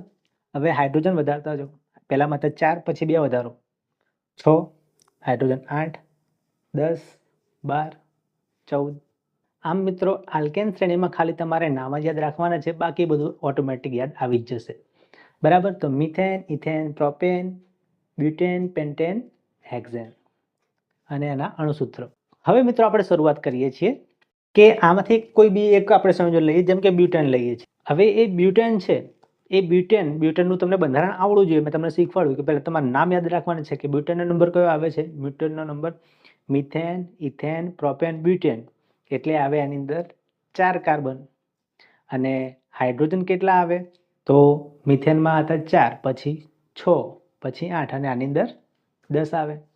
તો બ્યુટેનનું અણુસૂત્ર થાય C4H10. હવે એનું આપણે બંધારણ બતાવવાનું છે. તમે જુઓ કેવી રીતે? તો બ્યુટેનની અંદર 4 કાર્બન છે, તો સૌથી પહેલા આપણે 4 કાર્બનને એક સીધી લીટીમાં દર્શાવી શકીએ CCCC. થઈ ગયું. હવે એની અંદર હાઇડ્રોજન આપણે ગોઠવવાના છે. હાઇડ્રોજન કેટલા છે? 10. અને યાદ રાખજો મિત્રો, કાર્બન વધુમાં વધુ 4 બંધ બનાવે છે. તો હવે હાઇડ્રોજન તમે ગોઠવો કાર્બન સાથે, તો પહેલા કાર્બન ઉપર 1, 2, 3, પછી 4, 5, 6, 7, 8, 9 અને 10 થઈ ગયા પૂરા. હવે તમે જુઓ કે જે બ્યુટેન છે એ બ્યુટેન એક સીધી લીટી બનાવે છે. અને બીજી રીતે લખવું હોય તો CH3, CH2, CH2, CH3 લખાય. તમે જોશો કે આ એક સીધી લીટી બને છે. બરાબર. તો આ એક શૃંખલા બને છે. હવે યાદ રહી ગયું. આ શૃંખલા શું છે? જે આપણે વાત કરી કે કાર્બનના જે અમુક સંયોજનો છે એ શૃંખલા બંધારણ ધરાવે છે. તો આ શૃંખલા બંધારણ છે, એક સીધી લીટી. સાદી ભાષામાં સીધી લીટી કહીએ તો ચાલે. મિત્રો એવું નથી કે બ્યુટેન બસ આ સીધી લીટી વાળું એટલે કે શૃંખલા બંધારણ ધરાવે છે. આ ઉપરાંત એક બીજું બંધારણ પણ ધરાવે છે. ચલો જોઈએ. ધારો કે આપણે જે કાર્બનને 4 સીધી લીટીમાં ગોઠવ્યા એ રીતે નથી ગોઠવવા. તમે જુઓ આ રીતે ગોઠવ્યા આપણે કાર્બન કાર્બન કાર્બન 3 કાર્બનને એક સીધી લીટીમાં ગોઠવ્યું છે, ચોથાને એની સાથે સીધી લીટીમાં ગોઠવતા નથી, પણ વચ્ચેવાળા કાર્બન સાથે જોડીએ તો જો સી સી સી અને નીચે પણ સી થશે. 4 કાર્બન થઈ ગયા. હવે હાઇડ્રોજન કેટલા છે? 10 હાઇડ્રોજન ગોઠવો. પહેલા કાર્બન ઉપર 1 2 3, બીજા કાર્બન ઉપર ફક્ત એક જ આવશે. 4 5 6 અને 7 8 9 અને 10. બરાબર. તો અહીંયા પણ જે બ્યુટેન છે એનું આપણે બંધારણ બદલ્યું, બરાબર, પણ અણુસૂત્ર નથી બદલાતું. એનું અણુસૂત્ર જે આણ્વિક સૂત્ર છે એમાં 4 કાર્બન છે અને 10 હાઇડ્રોજન છે, એટલે કે બ્યુટેનનું આણ્વિક સૂત્ર C4H10 જ રહે છે. તો મિત્રો આની અંદર બ્યુટેનના આપણે 2 સમઘટકો છે, એટલે કે આમ કહીએ તો 2 ભાઈઓ છે અરે, જેની અંદર એમના બંનેના આણ્વિક સૂત્ર બંનેમાં સરખા છે. C4H10 બંનેમાં છે, પણ તમે જુઓ તો એ બંનેનું બંધારણ અલગ અલગ છે. જે પેલો છે એ સીધી લીટીમાં છે, આ સીધી લીટીમાં નથી, આ 3 સીધી લીટીમાં છે, એક તો શાખા છે, એટલે આ એનું શાખીય સ્વરૂપ કહેવાય કે શાખિત સ્વરૂપ કહેવાય. આમ એવા સંયોજનો કે જેના આણ્વીય સૂત્ર સરખા હોય પણ એના બંધારણીય સૂત્ર અલગ અલગ હોય તો એને આપણે બંધારણીય સમઘટકો કહીએ છીએ. આ બ્યુટેનના 2 બંધારણીય સમઘટકો છે. મિત્રો અમુક સંયોજનો એવા હોય છે કે જે વલય બંધારણ પણ ધરાવે છે. એટલે હવે પાછું તો કે વલય એટલે શું? તો મિત્રો વલય એટલે રિંગ કેવી હોય? ગોળ હોય, એટલે કે એક સર્કલમાં હોય. મતલબ એવું જ છે અહીંયા. ચલો જોઈએ. જેમ કે સાયક્લોહેક્ઝેન, હેક્ઝેનની વાત કરી હતી એના જેવું નથી, થોડોક અલગ છે. સાયક્લોહેક્ઝેન છે પણ એમાં પણ 6 જ કાર્બન આવે છે. જો 1 2 3 4 5 અને 6 કાર્બન આવી ગયા છે. એની પાસે હાઇડ્રોજન હોય છે 12, એટલે દરેક કાર્બન ઉપર 2 હાઇડ્રોજન જોડાશે. 2 2 2 2 તમે જોઈ લો, એટલે કાર્બન 6 છે, હાઇડ્રોજન 12 છે, અને દરેક કાર્બન બીજા કાર્બન સાથે એક એક બંધ વડે જોડાયેલો છે. અહીંયા તમને કોઈ દ્વિબંધ કે ત્રિબંધ દેખવા મળે છે? ના. તો આ એક સંતૃપ્ત સંયોજન કહેવાશે. આ છે સાયક્લોહેક્ઝેન, અને અહીંયા તમે જુઓ તો કાર્બનની એક રિંગ બને છે. આ રિંગ બનતી હોવાથી આનું જે આ સંયોજન છે ને આપણે વલય કહીએ છીએ, કે કાર્બન કાર્બન જોડાઈને એક વલય કે એક રિંગ બનાવે છે, અને આ સંતૃપ્ત સંયોજન છે. મિત્રો બીજું એક ઉદાહરણ લઉં છું જે સંતૃપ્ત નથી, અસંતૃપ્ત છે, તેમ છતાંય વલય બંધારણ ધરાવે છે. એનું નામ છે બેન્ઝીન. બેન્ઝીનનું સૂત્ર છે C6H6. તો એમાં પણ 6 કાર્બન છે, અને 6 કાર્બન ઉપર 6 હાઇડ્રોજન છે, એક એક એક એક, બરાબર. પણ મિત્રો તમે જુઓ કે કાર્બન બીજા 2 કાર્બન સાથે જોડાયેલો છે, એટલે એક એક બંધ ત્યાં છે, એક હાઇડ્રોજન સાથે 3, તો હજી ચોથો બંધ બાકી છે એનો. તો એ કેવી રીતે જોડાય છે? તો તમે જુઓ ધ્યાનથી કે એમાં કાર્બન કાર્બન વચ્ચે 3 વખત દ્વિબંધ આવે છે. તમે જુઓ અહીંયા કાર્બન કાર્બન વચ્ચે 3 દ્વિબંધ આવેલા હોવાથી આ અસંતૃપ્ત કહેવાય છે. એટલે કે આપણે આ દ્વિબંધ તોડીને બીજો કોઈ પરમાણુ એને દાખલ કરી શકીએ છીએ. તો મિત્રો અત્યાર સુધી આપણે જે સંયોજનો વાત કરી એમાં મોટાભાગે કાર્બન અને હાઇડ્રોજન જ આવતો હતો. એટલે એવા સંયોજનો કે જેની અંદર કાર્બન અને હાઇડ્રોજન જ આવતો હોય, એટલે કે કાર્બન અને હાઇડ્રોજન જ જોડાયેલા હોય, એને હાઇડ્રોકાર્બન સંયોજનો કહે છે. હવે જે હાઇડ્રોકાર્બન છે એના 2 ભાગ પડે છે. આપણે વાત કરીએ એક સંતૃપ્ત હાઇડ્રોકાર્બન અને બીજો અસંતૃપ્ત હાઇડ્રોકાર્બન. જો એક જ બંધ હશે તો કયો કહેવાશે? સંતૃપ્ત કહેવાશે. દ્વિબંધ કે ત્રિબંધ હશે તો કયો કહેવાશે? અસંતૃપ્ત કહેવાશે. હવે મિત્રો જે દ્વિબંધ અને ત્રિબંધ છે અને એકલબંધ છે એની એક આખી શ્રેણી બને છે. એ આવતા વિડીયોમાં આપણે જોઈશું, નવા વિડીયોમાં, તમે ધ્યાનથી જોજો. એ પણ એકદમ સહેલું છે, કોઈ ભારે નથી. તો જો એક જ બંધ હોય તો જે શ્રેણી બને છે એને આપણે આલ્કેન શ્રેણી કહીએ છીએ. એટલે આખી આલ્કેન શ્રેણી એ સંતૃપ્ત છે. કઈ?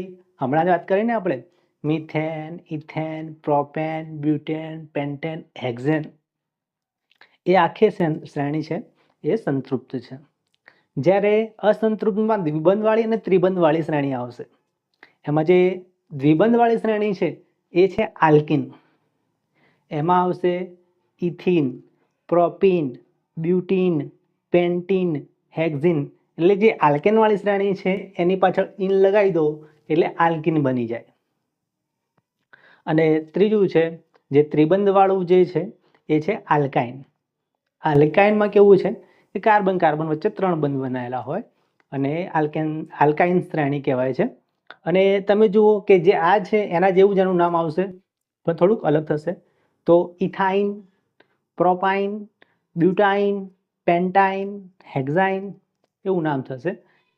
મિત્રો આ મેં તમને પ્રશ્ન પૂછ્યો કે શું તમે મારા મિત્રો બનશો? જો હા કે ના હોય તો જવાબ કોમેન્ટમાં ચોક્કસથી આપજો. પણ મિત્રો જ્યારથી તમે ચેનલ સબસ્ક્રાઇબ કરી છે ત્યારથી તમે મારા મિત્રો જ છો. અને જો ન કરી હોય તો કરી દો, તો તમે મારા મિત્રો બની જશો. આજનો ટોપિક પણ આના ઉપર જ છે કે કાર્બન છે એ કાર્બન ફક્ત હાઇડ્રોજન સાથે મિત્રતા નથી રાખતો મિત્રો.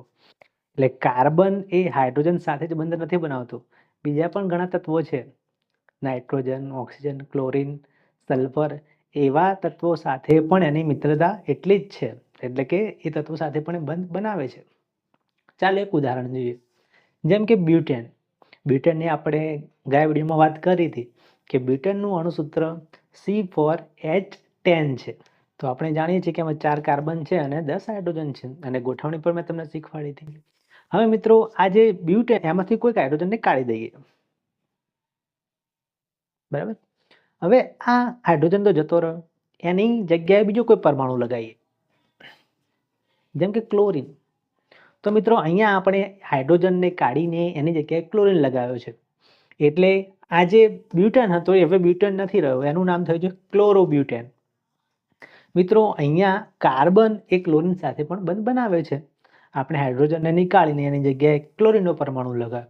તો કાર્બન એ હાઇડ્રોજન સાથે બંધ બનાવતો તો એ રીતે ક્લોરીન સાથે પણ બંધ બનાવી દે છે. એટલે કાર્બન અને ક્લોરીન પણ બંધ બનાવે છે અને આ પણ સહસંયોજક બંધ છે. મિત્રો અહીંયા જે આપણે નવો પરમાણુ દાખલ કર્યો ક્લોરીનનો, એને વિષમ પરમાણુ કે હેટ્રો એટમ કહેવામાં આવે છે. ઘણીવાર આ પરમાણુના સમૂહમાં પણ હાજર હોય છે. એટલે કે કોઈ પરમાણુ હોય કે પરમાણુનો સમૂહ હોય તો એને ક્રિયાશીલ સમૂહ કહેવામાં આવે છે. બીજી રીતે વ્યાખ્યા આપી હોય તો કોઈ પણ સંયોજન હોય એ સંયોજનના જે વિશિષ્ટ ગુણધર્મો છે કે ગુણધર્મો છે એ જેના ઉપર આધારિત છે એ આ ક્રિયાશીલ સમૂહ ઉપર આધારિત છે. એટલે કોઈ સંયોજનની અંદર એવો પરમાણુ કે પરમાણુનો સમૂહ હોય જેના લીધે એ આખું સંયોજન પોતાના ગુણધર્મ દર્શાવતું હોય તો એ પરમાણુ કે પરમાણુના સમૂહને આપણે ક્રિયાશીલ સમૂહ કહીએ છીએ. ચાલો મિત્રો થોડા ક્રિયાશીલ સમૂહ અને એના નામની વાત કરી લઈએ. મિત્રો આ કોષ્ટક આપેલું છે, કોષ્ટકની અંદર તમને વિષમ પરમાણુ પણ આપેલો છે અને એના જે ક્રિયાશીલ સમૂહ છે એ પણ આપેલા છે. આ બહુ જ મોસ્ટ આઈએમપી છે એટલે મિત્રો આ તમારે તૈયાર કરવું પડશે. તો ધારો કે કોઈ વિષમ પરમાણુ ક્લોરીન છે, બરાબર. તો એનો ક્રિયાશીલ સમૂહ થશે Cl અને એનું જે નામ છે એ છે ક્લોરો.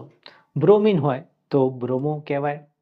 ધારો કે વિષમ પરમાણુ છે ઓક્સિજન, એટલે આપણે ઓક્સિજનને દાખલ કર્યો હોય, જો વિષમ પરમાણુ ઓક્સિજન હોય તો એનાથી 4 ક્રિયાશીલ સમૂહ બની શકે છે. કયા કયા? તો ચલો જોઈએ. એક છે આલ્કોહોલ. આલ્કોહોલ એટલે એને OH, જે ક્રિયાશીલ સમૂહ છે એનું નામ OH છે. બીજું છે આલ્ડીહાઇડ. આલ્ડીહાઇડને બતાવવામાં આવે છે CHO. ત્રીજું છે કીટોન. કીટોનને દર્શાવાય CO વડે. અને ચોથું છે કાર્બોક્સિલિક એસિડ, એને દર્શાવવામાં આવે છે COOH વડે. મિત્રો અહીંયા જેટલા બી સમૂહ બતાવ્યા છે એમાં આપણે આગળ એક ડેશ લખેલું છે. એ ડેશ શું બતાવે છે કે ત્યાં હજુ પરમાણુ જોડવાનો બાકી છે.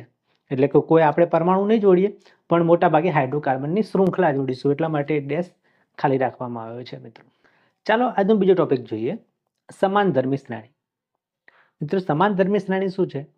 તો એવી શ્રેણી કે જેમાં કાર્બન કાર્બન શૃંખલા સાથે જે હાઇડ્રોજન જોડાયેલો હોય છે એ હાઇડ્રોજનને કોઈ એક જ ક્રિયાશીલ સમૂહ વડે વિસ્થાપિત કરવામાં આવે તો જે શ્રેણી બને છે એને સમાનધર્મી શ્રેણી કહે છે. તો સંયોજનોની એવી શ્રેણી કે જેમાં કાર્બન કાર્બન શૃંખલામાં રહેલા હાઇડ્રોજનને એક જ ક્રિયાશીલ સમૂહ વડે વિસ્થાપિત કરવાથી સંયોજનોની જે શ્રેણી મળે છે એને સમાનધર્મી શ્રેણી કહે છે. મિત્રો આ વ્યાખ્યા થોડી ટફ છે પણ ચલો સમજ ના પડ્યો તો આપણે એક ઉદાહરણ લઈ લઈએ. જેમ કે આપણે વાત કરી હતી આલ્કેન. આલ્કેનની શ્રેણી તો તમને યાદ જ હશે. Methane, ethane, propane, butane, pentane, hexane. એના સૂત્ર પણ તમને યાદ હશે. ખાલી પહેલાનું સૂત્ર યાદ રાખવાનું છે આપણે CH4, પછી એક એક કાર્બન ને બે બે હાઇડ્રોજન વધારતા જવાનું છે. તો જો કાર્બન 2, 3, 4, 5, 6 હાઇડ્રોજન 4, પછી 6, 8, 10, 12, એ રીતે વધારતા જવાનું છે. હવે આ જે આલ્કેનની શ્રેણી છે એમાંથી તમે એમ કરો કે દરેકમાંથી એક એક હાઇડ્રોજન બહાર કાઢી લો. તો શું થશે તમે જુઓ. તો મિથેનની જગ્યાએ મિથાઇલ થઈ જશે. તમે જુઓ સી અને H4 હતા એની કે H3 થઈ જશે. હવે એ બધામાં એવું જ કરો તો કાર્બન તો બધામાં સરખા જ રહેવાના છે જે પહેલા હતા જ 1 2 3 4 5 6.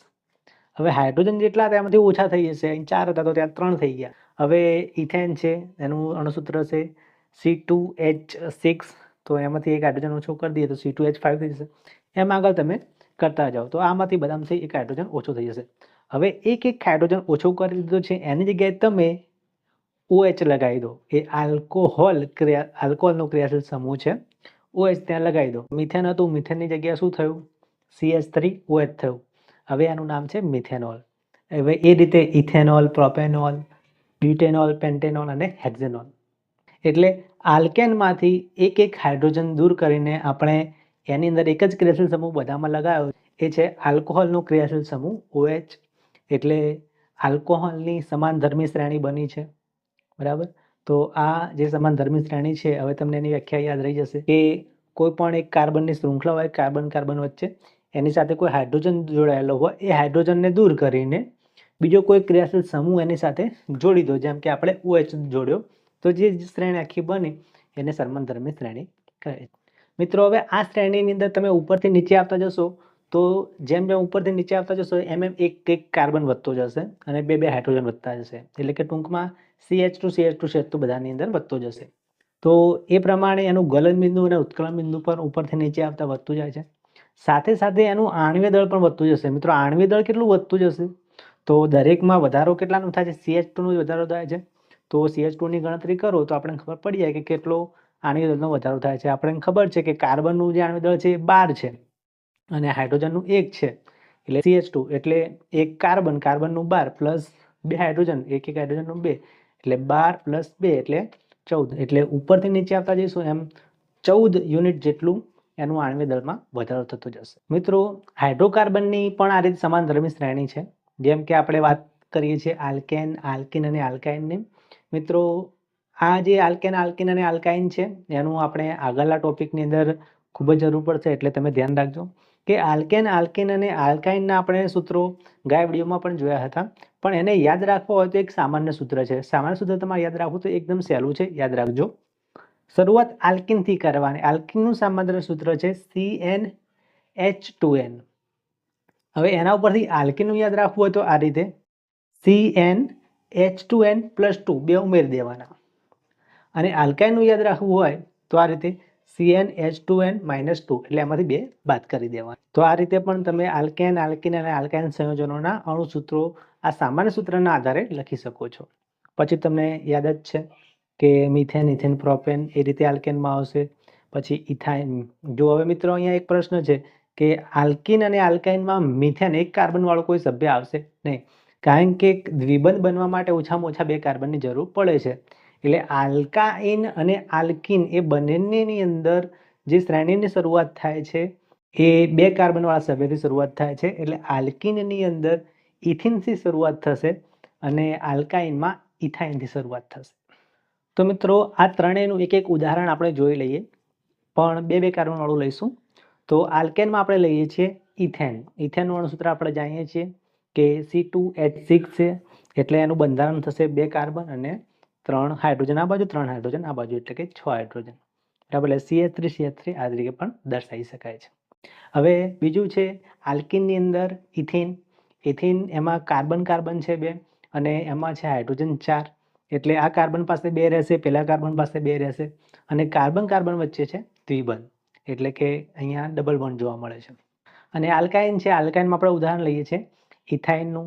ઇથાઇનમાં પણ 2 કાર્બન છે અને એમાં 2 હાઇડ્રોજન છે. એટલે આ કાર્બન પાસે 1 હાઇડ્રોજન છે, પેલા કાર્બન પાસે 1 હાઇડ્રોજન છે અને કાર્બન વચ્ચે અહીંયા ત્રિબંધ જોવા મળે છે. મિત્રો અહીંયા 3 સંયોજનમાં તમે જોશો તો કાર્બનની 4 સંયોજકતા પૂરી થઈ ગયેલી છે. એટલે કે કાર્બનના 4 બંધ પૂરા જ છે. મિત્રો હવે આપણે આ વિડીયોના સૌથી મોસ્ટ આઈએમપી ટોપિક ઉપર આવી ગયા છીએ. બોર્ડની પરીક્ષાની અંદર ઓછામાં ઓછું 1 ગુણનો પ્રશ્ન આનો હશે. એ છે કાર્બનના સંયોજનનું નામકરણ. મિત્રો બુકની અંદર નિયમો આપેલા છે, પણ આપણે નિયમોને સાઈડમાં રાખીને ડાયરેક્ટ એના ઉદાહરણ દ્વારા શરૂઆત કરીશું, તો તમને નામકરણ એકદમ સહેલાઈથી આવડી જશે. પણ મિત્રો એની પહેલાં આપણે ફરીથી આલ્કેન, આલ્કીન અને આલ્કાઇનનું નામકરણ આપણે ફરીથી યાદ કરી લઈએ. તો તમે જુઓ, આલ્કેન, આલ્કીન અને આલ્કાઇન, આ ત્રણના નામ તમને આવડવા જોઈએ. તો આપણે આલ્કેનમાં વાત કરી હતી, methane, ethane, propane, butane, pentane અને હેક્ઝેન. એના સૂત્રો પણ તમને આવડવા જોઈએ. મિથેનનું છે CH4, પછી તો આવડે જ. એક કાર્બન વધારતા જવાનું છે. કાર્બન 1 હતો, 2, 3, 4, 5 અને 6. હવે હાઇડ્રોજન 4 હતા, એ બધામાં 2 વધારવાના છે. 4 પછી 6, 8, 10, 12, 14. હવે આલ્કીનમાં એક કાર્બનવાળું આલ્કીન શક્ય નથી, કારણ કે આલ્કીનમાં દ્વિબંધ હોય, દ્વિબંધ માટે ઓછામાં ઓછા 2 કાર્બન હોવા જોઈએ, પણ એક જ કાર્બન છે, એટલે મિથિન એવું કોઈ બંધારણ શક્ય નથી. એટલે શરૂઆત થાય છે ઇથિનથી. હવે ઇથિન તમારે એનું સૂત્ર યાદ રાખવું હોય તો જે આલ્કેન હતો, આલ્કેનમાં ઇથેન હતો, ઇથેનમાં જેટલા કાર્બન છે એટલા જ કાર્બન એની અંદર હશે, એટલે C2. અને હાઇડ્રોજન, એટલે જે ઇથેનમાં જેટલા હાઇડ્રોજન હતા એમાંથી 2 ઓછા કરી દેવાના. ઇથેનમાં 6 હતા તો આપણે 2 ઓછા કરી દો 4, એટલે ઇથિનનું સૂત્ર બનશે C2H4. હવે એ રીતે એક કાર્બન વધારતા જવાનું અને 2 હાઇડ્રોજન વધારતા જવાનું છે. તો ઇથિન પછી આવશે પ્રોપિન, પછી બ્યુટીન, પેન્ટીન અને હેક્ઝીન. કાર્બન વધારતા જાઓ એ પ્રમાણે 1 અને હાઇડ્રોજન 2, તો એનું સૂત્ર પણ યાદ રહી જાય. અને અંતે છે આલ્કાઇન. આલ્કાઇનમાં પણ પહેલો જે સભ્ય છે એ ઇથાઇન છે. ઇથાઇન પછી આવશે પ્રોપાઇન, બ્યુટાઇન, પેન્ટાઇન અને હેક્ઝાઇન. હવે એની અંદર સૂત્ર યાદ રાખવું હોય તો કઈ રીતે? તો આપણે સામાન્ય સૂત્રો શીખી આવીએ, સામાન્ય સૂત્રના આધારે પણ આપણે ગણતરી કરી શકીએ. સામાન્ય સૂત્ર વડે ના કરવું હોય તો અહીંયા સીધી ટ્રીક છે કે જે ઇથિન હતું, ઇથિનમાં જેટલા હાઇડ્રોજન હતા એના કરતાં પણ 2 ઓછા કરી દેવાના. ઇથિનમાં કેટલા હતા? 4 હતા, તો 4માંથી 2 ઓછા કરી દો તો 2. તો ઇથાઇનમાં કેટલું થશે? C2H2 થશે. હવે એથી પ્રોપાઇનનું, બ્યુટાઇનનું, પેન્ટાઇનનું એ આગળ વધારવું હોય તો કાર્બન તો એ રીતે વધતા જશે, ફક્ત હાઇડ્રોજનમાં ફેરફાર આવશે. હાઇડ્રોજન ઇથાઇનમાં 2 છે તો પ્રોપાઇનમાં કેટલા થશે? 4, પછી 6, 8, 10, એ રીતે 2 આગળ વધારતા જવાનું છે. હવે મિત્રો આલ્કેન, આલ્કીન અને આલ્કાઇનના બધા સભ્યોના નામ તમને આવડી ગયા અને એના સૂત્રો પણ તમને આવડી ગયા. ના આવડ્યા હોય તો તમે હજુ એની પણ વધુ પ્રેક્ટિસ કરી શકો છો. હવે મિત્રો આમાંથી આપણે કોઈ પણ સંયોજન લઈને આપણે આનું બંધારણ કેવી રીતે દોરવું એની પ્રેક્ટિસ કરીશું. મિત્રો તમે પણ કરજો આની પ્રેક્ટિસ, કારણ કે હવે બંધારણ દોરવું એમાં થોડીક ભૂલ થઈ શકે છે, એટલે ધ્યાન આપજો. ધારો કે આપણે લઈએ છીએ બ્યુટેન. હવે બ્યુટેન લીધું છે તો બ્યુટેનનું આપણને અણુસૂત્ર આવડવું જોઈએ. તો યાદ કરવાની કોશિશ કરવાની કે ભાઈ બ્યુટેનમાં કેટલા કાર્બન હોય. તો મિથેન, ઇથેન, પ્રોપેન, બ્યુટેન. બ્યુટેનનો નંબર આવે 4, એટલે બ્યુટેનમાં આવે 4 કાર્બન. તો હાઇડ્રોજન કેટલા હોય? તો મિથેનથી ગણતરી કરો, મિથેનમાં હોય 4, પછી ઇથેનમાં હોય 6, પછી 8 અને 10, એટલે બ્યુટેનમાં હોય 10, એટલે બ્યુટેનનું સૂત્ર આપણે યાદ આવી જાય, C4H10. એટલું જ છે? હા, એટલું જ છે. હવે આપણે આનું બંધારણ બતાવવાનું છે, તો કેવી રીતે? તો 4 કાર્બન છે, 4 કાર્બનને સ્થિતિ શૃંખલામાં બતાવો તો C એ થશે. હવે ધ્યાન રાખવાનું છે કે કાર્બન વધુમાં વધુ 4 જ બંધ બનાવશે, 4થી ઓછા કે 4થી વધુ ન થવા જોઈએ. હવે કાર્બન સાથે આપણે હાઇડ્રોજન જોડવાના છે, તો પહેલા હાઇડ્રોજન સાથે 1, 2, 3, 4, 5, 6, 7, 8, 9 અને 10. તો આપણું બ્યુટેનનું બંધારણ પૂરું થઈ ગયું. હવે એ રીતે આપણે લઈએ છીએ બ્યુટીન. તો બ્યુટીનમાં કેવી રીતે બંધારણ બતાવવાનું છે? તો યાદ રાખજો કે બ્યુટીન એ આલ્કીનનું સભ્ય છે, એટલે કાર્બન કાર્બન વચ્ચે એક દ્વિબંધ તો બતાવવો જ પડશે. તો પહેલાં આપણે C 4 કાર્બન બતાવી દઈએ છીએ. એમાં પહેલા જે 2 કાર્બન છે એના ઉપર એક દ્વિબંધ બતાવીએ છીએ. હવે હાઇડ્રોજન ગોઠવતી વખતે ધ્યાન રાખજો કે પહેલા કાર્બન છે એ બીજા કાર્બન સાથે દ્વિબંધ સાથે જોડાયેલો છે, એટલે આપણે પહેલા કાર્બન ઉપર કેટલા હાઇડ્રોજન જોડી શકીએ? 2 જ હાઇડ્રોજન જોડી શકીએ, 3 ના જોડી શકીએ, કારણ કે 3 જોડીશું તો કાર્બનના 5 બંધ થઈ જશે, એટલે 2. બીજા કાર્બન સાથે કેટલા જોડાશે? તમે જુઓ, બીજો કાર્બન છે એ પહેલા કાર્બન સાથે દ્વિબંધ બળ જોડાયેલો છે, એટલે 2 ત્યાં પૂરા થઈ ગયા. પાછળ જોડાયેલો છે એટલે 3, તો આપણે ફક્ત એક જ હાઇડ્રોજન જોડી શકીશું બીજા ઉપર. ત્રીજા સાથે કેટલા જોડાશે? ત્રીજા સાથે 2 જોડાશે. તો ટોટલ કેટલા થયા હજુ સુધી? 2 અને 1 3 અને 4 5, અને છેલ્લા સાથે 6, 7 ને 8, છેલ્લા સાથે 3 જોડાય છે. તો બ્યુટીનનું સૂત્ર થયું C4H8. તો ચેક કરી લો, જે બ્યુટીનનું બંધારણ છે એ C4H8 જ છે ને, આ છે. હવે એ રીતે આપણે બ્યુટાઇન લઈએ, તો બ્યુટાઇનનું સૂત્ર બનાવવું હોય તો એમાં પણ 4 કાર્બન લેવાના છે આપણે, C. હવે એની અંદર આપણે એક ત્રિબંધ બતાવવું પડશે, તો પહેલા જ કાર્બન ઉપર આપણે ત્રિબંધ બતાવી દઈએ છીએ. તો તમે જુઓ, હવે પહેલા કાર્બન સાથે હાઇડ્રોજન જોડવા તો કેટલા જોડી શકાય? તો ફક્ત એક જ જોડી શકાશે, કારણ કે ઓલરેડી એ કાર્બન બીજા કાર્બન સાથે 3 બંધ બનાવી ચૂક્યો છે. એટલે એક બંધ ત્યાં જોડાશે. પછી બીજા કાર્બન ઉપર કેટલા હાઇડ્રોજન જોડાશે? એક પણ નહીં, કારણ કે એ કાર્બન પહેલા કાર્બન સાથે 3 બંધ બનાવી ચૂક્યો છે, પાછળવાળા સાથે એક, એટલે ટોટલ 4 બંધો બનાવી જ ચૂક્યો છે. એટલે બીજા કાર્બન ઉપર કોઈ હાઇડ્રોજન નહીં જોડાય. ત્રીજા કાર્બન ઉપર કેટલા જોડાશે? 2, અને છેલ્લા કાર્બન ઉપર 3. તો કુલ કેટલા થયા? 3, પેલા 2 અને પેલો 1, એટલે ટોટલ 6. તો બ્યુટાઇનનું સૂત્ર થશે C4H6. તો શું એટલું છે? આ ઉપર ચેક કરી લો, એટલું છે. તો મિત્રો, કાર્બનની જે શૃંખલા હોય છે એમાં ઘણી વખત બીજા પરમાણુ પર ગોઠવાયેલા હોય છે, જેને આપણે ક્રિયાશીલ સમૂહ કહીએ છીએ. તો એ ક્રિયાશીલ સમૂહના નામ આપણે ફરીથી એક વખત યાદ કરી લઈએ. તો તમે જુઓ આ કોષ્ટક, તો આ કોષ્ટક પ્રમાણે કે જો પરમાણુ ક્લોરીન કે બ્રોમિન જોડાયેલો હોય તો આપણે એ ક્રિયાશીલ સમૂહનું નામ આપીશું ક્લોરો, અને બ્રોમિન જોડાયેલો તો બ્રોમો. હવે જો ક્લોરો કે બ્રોમો ક્રિયાશીલ સમૂહ જોડાયેલો હોય તો એ પૂર્વક છે, એટલે આપણે એના નામની આગળ લખીશું. યાદ રાખજો કે ક્લોરો કે બ્રોમો આવે તો નામની આગળ લખવાનું છે, અને બાકીના ક્રિયાશીલ સમૂહ આવે તો પ્રત્યય છે આવશે એમાં, એટલે પાછળ લગાવીશું. બીજું છે આલ્કોહોલ. જો આલ્કોહોલ આવેલો હોય તો એનો ક્રિયાશીલ સમૂહ છે OH, અને OH લગાવેલો હોય તો આપણે શબ્દ લગાવવાનો છે ઓલ. યાદ રાખજો મિત્રો, આલ્કોહોલ હોય તો ઓલ શબ્દ લગાવવાનો છે, એ પાછળ લગાવવાનો. પછી છે મિત્રો આલ્ડીહાઇડ. આલ્ડીહાઇડ એ છે CHO. હવે મિત્રો અહીંયા ધ્યાન રાખજો કે જે CHO છે એમાં કાર્બન સાથે ઓક્સિજન દ્વિબંધથી જોડાયેલો છે. એટલે કોઈ હાઇડ્રોકાર્બનની શૃંખલા હોય તો એની સાથે સૌથી પહેલા કયું તત્વ જોડવાનું? કાર્બન, ના કે ઓક્સિજન કે હાઇડ્રોજન પહેલું ના આવવું જોઈએ. CHO ની અંદર પહેલું આવશે કાર્બન, પછી આપણે પાછળ લખી શકીએ ડેશ કરીને CHO. એટલે એના માટે શબ્દ આપણે લગાવવો પડશે આપણે આલ.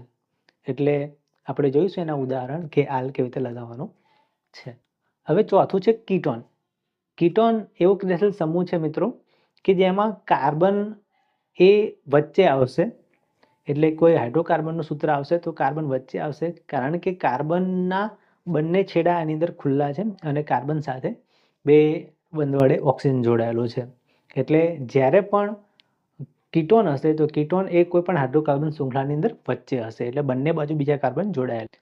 અને કીટોન માટે જે શબ્દ લગાવવાનો છે એ છે ઓન. એના પછી છે કાર્બોક્સિલિક એસિડ. કાર્બોક્સિલિક એસિડ માટે જે ક્રિયાશીલ સમૂહ છે એ છે COOH. મિત્રો ખરેખર એમાં કેવું છે કે કાર્બન સાથે દ્વિબંધથી એક ઓક્સિજન જોડાયેલો છે અને પછી OH સમૂહ જોડાયેલો છે, એટલે COOH પણ કહેવાય છે કાર્બોક્સિલિક એસિડ. અને જો કાર્બોક્સિલિક એસિડનો સમૂહ હોય તો આપણે એના માટે પ્રત્યય લગાવવાનું છે ઓઇક એસિડ.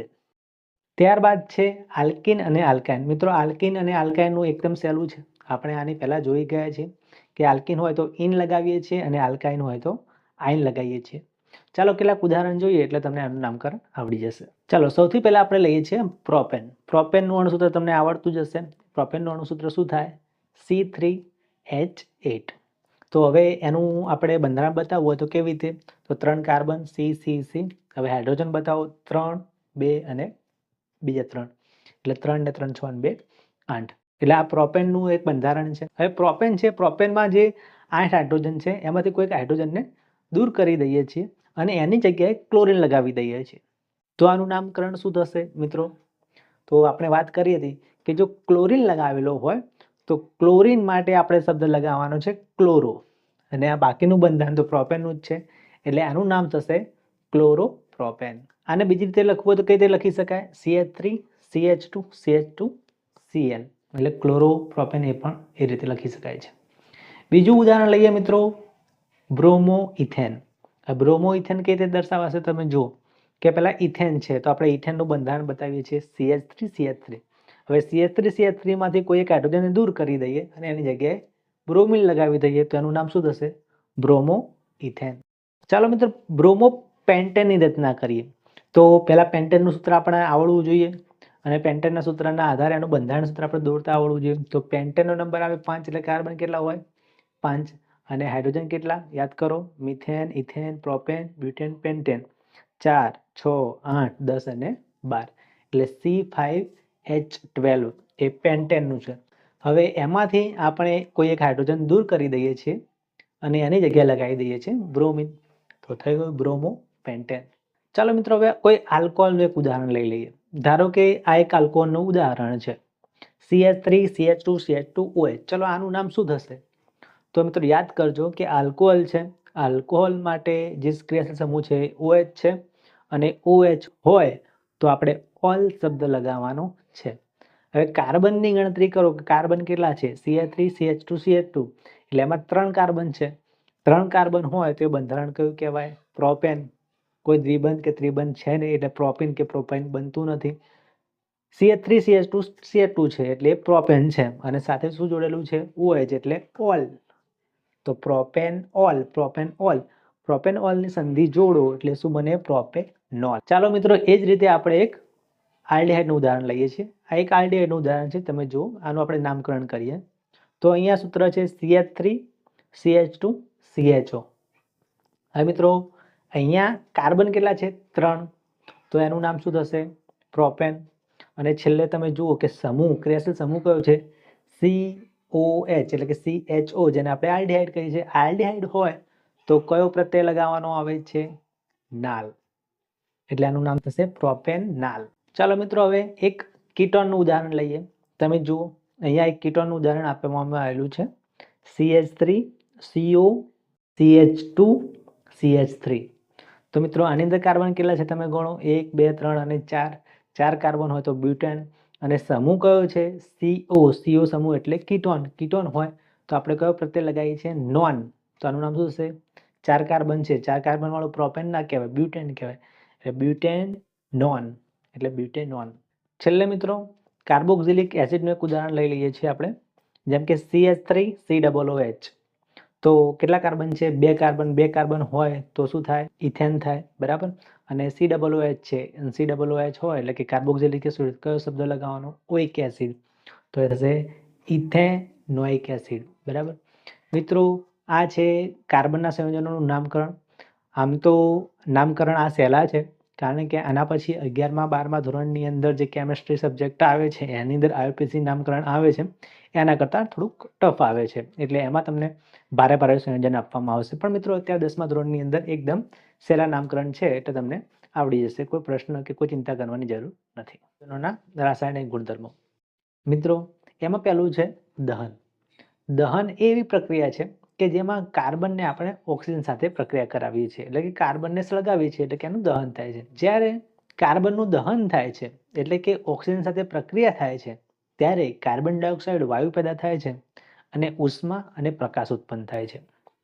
આને દહનની પ્રક્રિયા કહેવામાં આવે છે. હવે અહીંયા દહન એ ઓક્સિજન ઉમેરાવાની પ્રક્રિયા હોવાથી આ પ્રક્રિયા એ ઓક્સિડેશન પ્રક્રિયાનો જ એક ભાગ છે એટલે આપણે આને ઓક્સિડેશન કહી શકીએ. ચાલો કેટલાક ઉદાહરણ જોઈએ. પહેલું તમે જુઓ કે C એટલે કે કાર્બન આપણે લઈએ છીએ કાર્બનને સળગાવીએ છીએ તો C પ્લસ ઓક્સિજન O2 એટલે કાર્બનને સળગાવીએ એટલે ઓક્સિજન સાથેની પ્રક્રિયા કરીએ તો શું થશે તો તમે જુઓ C અને O2 જોડાઈ જશે એટલે CO2 અને પ્રકાશ અને ઉષ્મા પેદા થશે. બીજું ઉદાહરણ છે મિથેન. મિથેન વાયુ છે CH4 એની ઓક્સિજન સાથે પ્રક્રિયા કરીએ એટલે O2 તો એમાંથી શું બનશે તમે જુઓ CO2 પ્લસ H2O અને પ્રકાશ અને ઉષ્મા છૂટી પડશે. મિત્રો આ પ્રક્રિયાને બેલેન્સ કરવું હોય તો તમે જુઓ કે બંનેમાં કાર્બન કેટલા છે બંનેમાં એક છે એટલે કોઈ પ્રોબ્લેમ નથી. હવે અહીંયા હાઇડ્રોજન કેટલા છે અહીંયા હાઇડ્રોજન 4 છે અને ત્યાં કેટલા હાઇડ્રોજન છે ફક્ત જે H2O જોડે છે 2 જ છે એટલે ત્યાં આપણે 2 ગુણી દઈએ છીએ તો 2 ગુણી દઈએ તો ત્યાં પણ 4 હાઇડ્રોજન થઈ જાય અહીંયા પણ 4 હાઇડ્રોજન થઈ જાય. હવે ઓક્સિજન જુઓ ઓક્સિજન કેટલા છે ઓક્સિજન અહીંયા 2 છે અને ત્યાં કેટલા થાય છે ઓક્સિજન તો તમે જુઓ CO2માં 2 ઓક્સિજન છે અને જે પાણી છે H2O એને આગળ આપણે 2 ગુણ્યા એટલે ત્યાં બીજા 2 એટલે ટોટલ ત્યાં 4 ઓક્સિજન છે અને અહીંયા તો 2 જ છે એટલે આપણે અહીંયા પણ 2 વડે ગુણી દઈએ તો એ પણ 4 થઈ જાય ઓક્સિજન અહીંયા 4 ત્યાં 4 એટલે સમીકરણ સંતુલિત થઈ જાય. હવે ત્રીજું ઉદાહરણ છે ઇથેનોલ. ઇથેનોલ એટલે CH3 CH2OH એની પ્રક્રિયા ઓક્સિજન સાથે કરીએ છીએ તો શું બનશે? તો અહીંયા કાર્બન ડાયોક્સાઇડ એટલે કે CO2 પ્લસ H2O અને પ્રકાશ અને ઉષ્મા છૂટી પડે છે. આને આપણે બેલેન્સ કરવું હોય તો શું કરવાનું? તો તમે જુઓ કે અહીંયા કાર્બન કેટલા છે? 2 કાર્બન છે આ બાજુ. પેલી બાજુ કાર્બન 2 નથી તો આપણે આગળ 2 ગુણી દઈશું CO2 ની આગળ એટલે ત્યાં કાર્બન 2 થઈ જશે. પછી તમે જુઓ કે ઓક્સિજનમાં શું ફેરફાર થાય છે ને હાઇડ્રોજનમાં, તો આપણે ત્યાં 3 મૂકીશું, અહીંયા 3 મૂકીશું ઓક્સિજન આગળ, તો ઓક્સિજન પણ બેલેન્સ થઈ જશે અને હાઇડ્રોજન પણ ત્યાં બેલેન્સ થઈ જશે. મિત્રો હવે યાદ રાખજો કે કોઈ સંતૃપ્ત હાઇડ્રોકાર્બન હોય જેમ કે મિથેન, ઇથેન, પ્રોપેન, એવા કોઈ હાઇડ્રોકાર્બનનું દહન કરવામાં આવે તો એ કાળા ધુમાડા વગરની જ્યોતથી સળગે છે, બરાબર. અને કોઈ એવું હાઇડ્રોકાર્બન હોય જે કે અસંતૃપ્ત હોય જેમાં દ્વિબંધ કે ત્રિબંધ હાજર હોય, જો એનું દહન કરવામાં આવે તો કાળા ધુમાડા વાળી જ્યોતથી સળગે છે. આ ઉપરાંત કોઈ પદાર્થનું દહન કરીએ છીએ અને એ દહન કરતી વખતે જો એને પૂરેપૂરો ઓક્સિજન મળી રહે તો એ પદાર્થનું સંપૂર્ણ દહન થાય છે અને સંપૂર્ણ દહન થાય તો કાળો ધુમાડો પેદા થતો નથી, એટલે કાળા ધુમાડાવાળી જ્યોત બનતી નથી. જેમ કે આપણે ઘરે ગેસ વાપરીએ છીએ તો ગેસમાં તમે જુઓ છો કે ગેસનું જે સ્ટવ છે એમાં નાના નાના છિદ્રો હોય છે, એના લીધે ઓક્સિજન નીચેથી પૂરેપૂરો મળી રહે છે એટલે એનું સંપૂર્ણ દહન થાય છે અને એના લીધે કાળા ધુમાડાવાળી જ્યોત પેદા થતી નથી અને આપણા વાસણ કાળા થતા નથી. તો પણ તમે જોતા જશો કે જૂના જમાનામાં અત્યારે પણ કોઈના ઘરે ચૂલા હોય છે, ચૂલાની અંદર કેવું થાય છે, આપણે લાકડા સળગાવીએ છીએ, લાકડા સળગાવીએ છીએ એટલે એ રીતની ગોઠવણ હોય છે કે એમાં ઓક્સિજન પૂરેપૂરાને મળતું નથી, એટલે લાકડાનું અપૂર્ણ દહન થાય છે એટલે ત્યાં પીળા રંગવાળી અને ધુમાડાવાળી જ્યોત પેદા થાય છે અને એના ઉપર જે વાસણ મૂકેલા હોય છે એ કાળા થાય છે, એને અપૂર્ણ દહન કહેવામાં આવે છે. બીજી પ્રક્રિયા છે મિત્રો ઓક્સિડેશન. હવે ઓક્સિડેશન કેવી પ્રક્રિયા છે કે જેમાં ઓક્સિજનનો ઉમેરો થાય. ચાલો એક ઉદાહરણ જોઈએ. જેમ કે આપણે એક આલ્કોહોલનું ઉદાહરણ લઈએ છીએ, ઇથેનોલ. ઇથેનોલનું સૂત્ર તમને ખબર જ છે, CH3CH2OH. હવે એનું ઓક્સિડેશન કરવાનું છે, એના માટે કોઈ ઓક્સિડેશન કરતા પદાર્થ હોવો જોઈએ. જેમ કે આપણે આલ્કલાઇન KMnO4 લઈ શકીએ અથવા તો એસિડિક K2Cr2O7. મિત્રો આ યાદ રાખજો તમે. એની સાથે પ્રક્રિયા કરીએ. અહીંયા યાદ રાખજો કે થોડુંક આને ગરમ કરવું પડશે તો અહીં આલ્કોહોલનું ઓક્સિડેશન થઈને બનશે કાર્બોક્સિલિક એસિડ. મિત્રો અહીં ધ્યાન રાખજો કે ભાઈ 2 કાર્બન વાળો આપણે આલ્કોહોલ લીધો હતો તો 2 કાર્બન વાળો જ કાર્બોક્સિલિક એસિડ બનશે એટલે CH3COOH એટલે કે ઇથેનોઇક એસિડ બનશે. આમ ઇથેનોલનું ઓક્સિડેશન કરવાથી ઇથેનોઇક એસિડ બને છે. મિત્રો આ પ્રક્રિયા ખૂબ જ ઇમ્પોર્ટન્ટ છે, યાદ રાખી લેજો, 1 માર્ક્સની અંદર પૂછાઈ શકે છે. આ ઉપરાંત કદાચ આ પ્રક્રિયા ન પૂછાય તો આના જેવી બીજી કોઈ પ્રક્રિયા પૂછાઈ શકે. ટૂંકમાં આલ્કોહોલ હોય, આલ્કોહોલનું આપણે ઓક્સિડેશન કરીએ તો કાર્બોક્સિલિક એસિડ જ બનશે. તમે પ્રોપેનોલ લઈ શકો છો તો પ્રોપિયોનિક એસિડ બનશે, બ્યુટેનોલ લો તો બ્યુટેનોઇક એસિડ બનશે. આવી કોઈ પણ પ્રક્રિયા પૂછાઈ શકે છે. એટલે સૂત્ર આવડવા જોઈએ અને પ્રક્રિયકો તો આ જ રહેશે. ત્રીજી પ્રક્રિયા છે યોગશીલ પ્રક્રિયા. મિત્રો યોગશીલ પ્રક્રિયા એટલે યોગ એટલે સરવાળો, એટલે કોઈ અણુની અંદર બીજા કોઈ પરમાણુનો ઉમેરો થતો હોય તો એ યોગશીલ પ્રક્રિયા કહેવાય છે. અને અહીંયા આપણે યોગશીલ પ્રક્રિયા વાત કરવાની છે કાર્બનના અસંતૃપ્ત સંયોજનોની. મિત્રો કાર્બનના કોઈ અસંતૃપ્ત સંયોજનો હોય જેમ કે દ્વિબંધ કે ત્રિબંધવાળા કોઈ અસંતૃપ્ત સંયોજનો હોય તો એની યોગશીલ પ્રક્રિયા કરવામાં આવે પેલેડિયમ કે નિકલ જેવા ઉદ્દીપકની હાજરીમાં તો યોગશીલ પ્રક્રિયા થઈને સંતૃપ્ત હાઇડ્રોકાર્બન બનશે. મિત્રો આ ઉદાહરણ તમે જોઈ શકો છો કે અહીંયા એક દ્વિબંધવાળું સંયોજન લીધેલું છે. તમે જુઓ RR CC અને હવે મિત્રો અહીંયા શું થશે? R. અહીંયા R શું છે? R એ હાઇડ્રોકાર્બનની શૃંખલા છે. એમાં મિથેન હોઈ શકે, ઇથેન હોઈ શકે અથવા 1 કાર્બન વાળું, 2 કાર્બન વાળું કે 3 કાર્બન વાળું કે કોઈ પણ લાંબી શૃંખલા લઈ શકાય છે R તરીકે. પણ તમે જુઓ મેઇન વસ્તુ શું છે કે કાર્બન કાર્બન વચ્ચે દ્વિબંધ છે એટલે કે આ અસંતૃપ્ત હાઇડ્રોકાર્બન છે. એનું નિકલ કે પેલેડિયમ ઉદ્દીપકની હાજરીમાં આપણે પ્રક્રિયા કરીએ છીએ એટલે એમાં હાઇડ્રોજનનો ઉમેરો થાય છે. હવે હાઇડ્રોજનનો ઉમેરો કઈ રીતે થશે? તો જે કાર્બન કાર્બન વચ્ચે દ્વિબંધ છે એ તૂટી જશે અને એની જગ્યાએ હાઇડ્રોજન જોડાઈ જશે. દરેક કાર્બન પાસે એક હાઇડ્રોજન એની અંદર ઉમેરાઈ જાય છે. આ યોગશીલ પ્રક્રિયા છે. મિત્રો અહીંયા અસંતૃપ્ત હાઇડ્રોકાર્બનનું સંતૃપ્ત હાઇડ્રોકાર્બનમાં રૂપાંતર થાય છે. આ પ્રક્રિયાનો ઉપયોગ કરીને જે વનસ્પતિ તેલ હોય છે એને વનસ્પતિ ઘીમાં ફેરવવામાં આવે છે જેને આપણે ડાલડા ઘી કહીએ છીએ. એ પ્રક્રિયાની અંદર વનસ્પતિ તેલનું હાઇડ્રોજનીકરણ કરવામાં આવે છે અથવા તો હાઇડ્રોજનેશન કરવામાં આવે છે. એના માટે નિકલ ઉદ્દીપકનો ઉપયોગ થાય છે. હવે મિત્રો જે વનસ્પતિ તેલ છે એની અંદર અસંતૃપ્ત ફેટી એસિડ આવેલા હોય છે. એટલે અસંતૃપ્ત ફેટી એસિડ છે એ આપણા સ્વાસ્થ્ય માટે સારા કહેવાય. એટલે આપણે વનસ્પતિ તેલ વડે જે રાંધેલો ખોરાક છે એ ખાઈ શકીએ છીએ. પણ જ્યારે મિત્રો આને હાઇડ્રોજનેશન કરવામાં આવે છે ત્યારે અસંતૃપ્તમાંથી સંતૃપ્ત બની જાય છે. એ સ્વાસ્થ્ય માટે સારા હોતા નથી. આ ઉપરાંત મિત્રો આપણે પ્રાણીજ ચરબી હોય છે, જે સાદું ઘી હોય છે, એ પ્રાણીજ ચરબીમાં પણ સંતૃપ્ત હાઇડ્રોકાર્બન હોય છે. આમ મિત્રો ખોરાક રાંધવા માટે અસંતૃપ્ત ફેટી એસિડ જેમાં હોય એવા વનસ્પતિ તેલનો ઉપયોગ કરી શકીએ છીએ. પરંતુ સંતૃપ્ત ફેટી એસિડ હોય એવા તેલ, જે પ્રાણીજ ચરબી છે કે વનસ્પતિ ઘી છે, એનો ઉપયોગ ન કરવો જોઈએ. ચોથું છે મિત્રો વિસ્થાપન પ્રક્રિયા. આપણે સંતૃપ્ત હાઇડ્રોકાર્બન જોઈએ તો આલ્કેન છે, methane, ethane, propane, butane, pentane, hexane. હવે એમાંથી આપણે હાઇડ્રોજનનું વિસ્થાપન કરવું હોય તો બહુ જ આમ મુશ્કેલ છે. એટલે મોટાભાગે જે આલ્કેન છે, આલ્કેન શ્રેણી, એ નિષ્ક્રિય હોય છે, એટલે ઓછી ક્રિયાશીલ હોય છે. એટલે એમાંથી આપણે સરળતાથી કોઈ પરમાણુ દૂર કરીને બીજો કોઈ પરમાણુ સરળતાથી દાખલ કરી શકતા નથી. એટલે કે વિસ્થાપન પ્રક્રિયા થોડી મુશ્કેલ છે.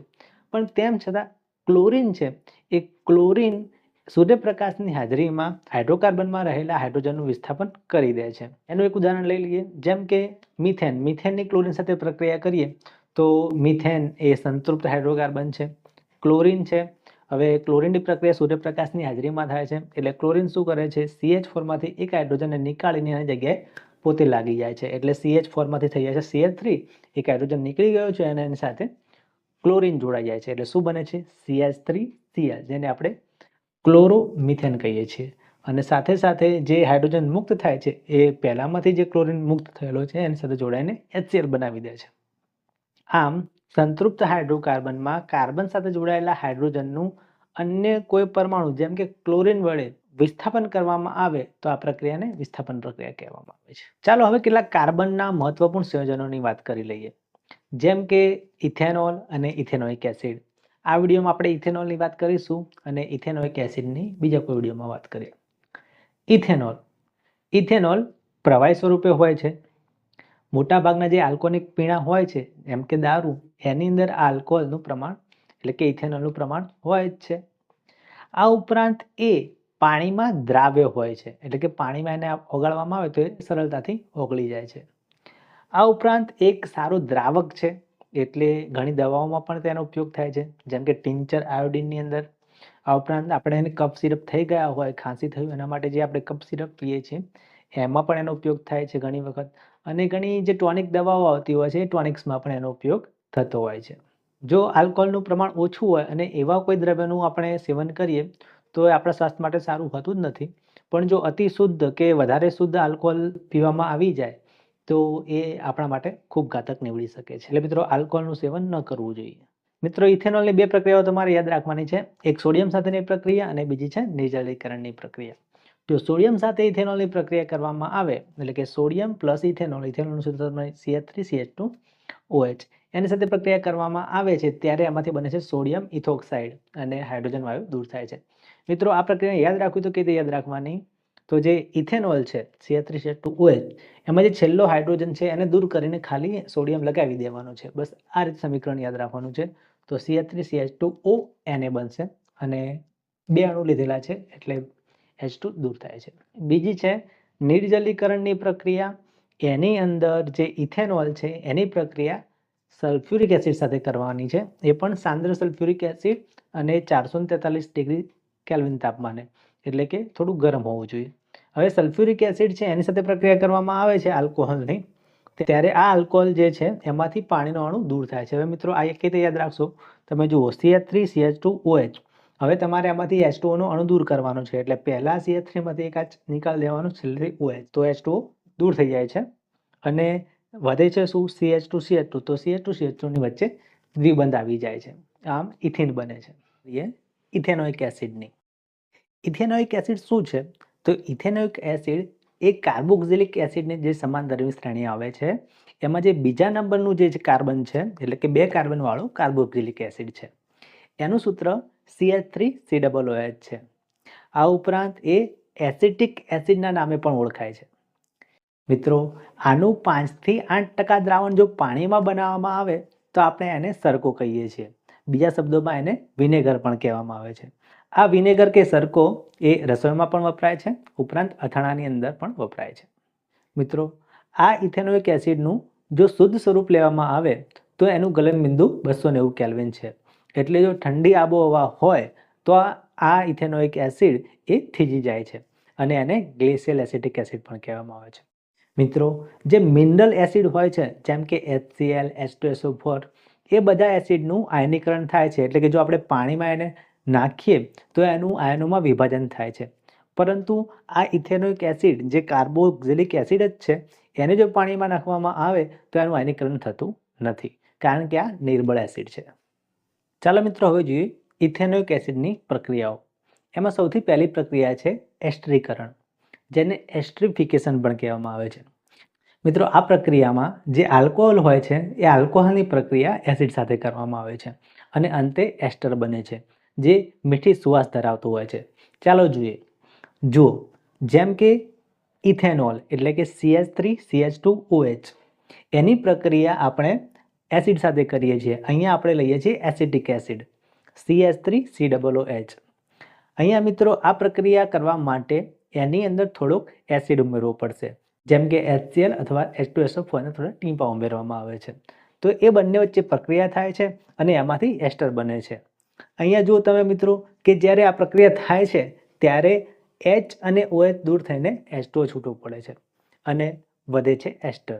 અહીંયા CH3COO CH2CH3, જેને આપણે ઇથાઇલ ઇથેનોઇડ પણ કહીએ છીએ. આમ આ જે એસ્ટર બને છે એ મીઠી સુવાસ ધરાવે છે. એટલે ઘણી વખત એનો ઉપયોગ અત્તર બનાવવા માટે પણ થતો હોય છે અને ઘણીવાર ફ્લેવરિંગ એજન્ટ તરીકે સ્વાદ લાવવા માટે પણ વપરાય છે. હવે જો મિત્રો, આ એસ્ટરની પ્રક્રિયા સોડિયમ હાઇડ્રોક્સાઇડ સાથે એટલે કે કોઈ આલ્કલી સાથે કરવામાં આવશે તો એની સાથે પ્રક્રિયા થઈને એ એક ક્ષાર બનાવશે. જો આ પ્રક્રિયા કઈ રીતે થાય છે, જે એસ્ટર બન્યું આપણે એસ્ટર લીધો CH3COO C2H5, એની પ્રક્રિયા NOH સાથે થાય છે. હવે આ પ્રક્રિયામાં થાય છે શું, તો જો જે C2H5 વાળો ભાગ છે એ C2H5 વાળો ભાગ એ OH સાથે જોડાઈ જાય છે, એટલે ત્યાં ઇથેનોલ બને છે. ઇથેનોલ સૂત્ર છે CH3CH2OH. હવે જે Na છે એ એસ્ટર વાળા ભાગ સાથે જોડાઈ જાય છે, એટલે CH3COO ની સાથે Na જોડાઈ જાય છે, એટલે મળે છે CH3COO Na, જેને સોડિયમ ઇથેનોઇડ પણ કહેવામાં આવે છે. મિત્રો, આ પ્રક્રિયા સાબુનીકરણ પ્રક્રિયા કહેવાય છે, કારણ કે સાબુ બનાવવા માટે આ પ્રક્રિયાનો ઉપયોગ થાય છે. સાબુ એટલે શું? સાબુ એટલે બીજું કંઈ નહીં, કાર્બોક્સિલિક એસિડનો સોડિયમ કે પોટેશિયમનો ક્ષાર. ચાલો મિત્રો, હવે ઇથેનોઇક એસિડની બેઝ સાથેની પ્રક્રિયા જોઈએ. બેઝ તરીકે આપણે NaOH લઈએ છીએ અને ઇથેનોઇક એસિડ, જેને આપણે એસિટિક એસિડ કહીએ છીએ, એટલે CH3COOH. અહીંયા મિત્રો શું થાય છે તો તમે જુઓ તો જે સોડિયમ હતો એ સોડિયમ જે એસિડ છે એમાંથી જે H છે એને દૂર કરી દે છે અને ત્યાં જોડાઈ જાય છે, એટલે CH3COO Na મળે છે, જેને આપણે સોડિયમ ઇથેનોઇડ કહીએ છીએ. આ કાર્બોક્સિલિક એસિડનો સોડિયમ ક્ષાર છે. ચાલો મિત્રો, હવે આ ઇથેનોઇક એસિડની પ્રક્રિયા આપણે સોડિયમ કાર્બોનેટ અને સોડિયમ બાયકાર્બોનેટ એટલે કે સોડિયમ હાઇડ્રોજન કાર્બોનેટ સાથે કઈ રીતે થાય છે એ જોઈએ.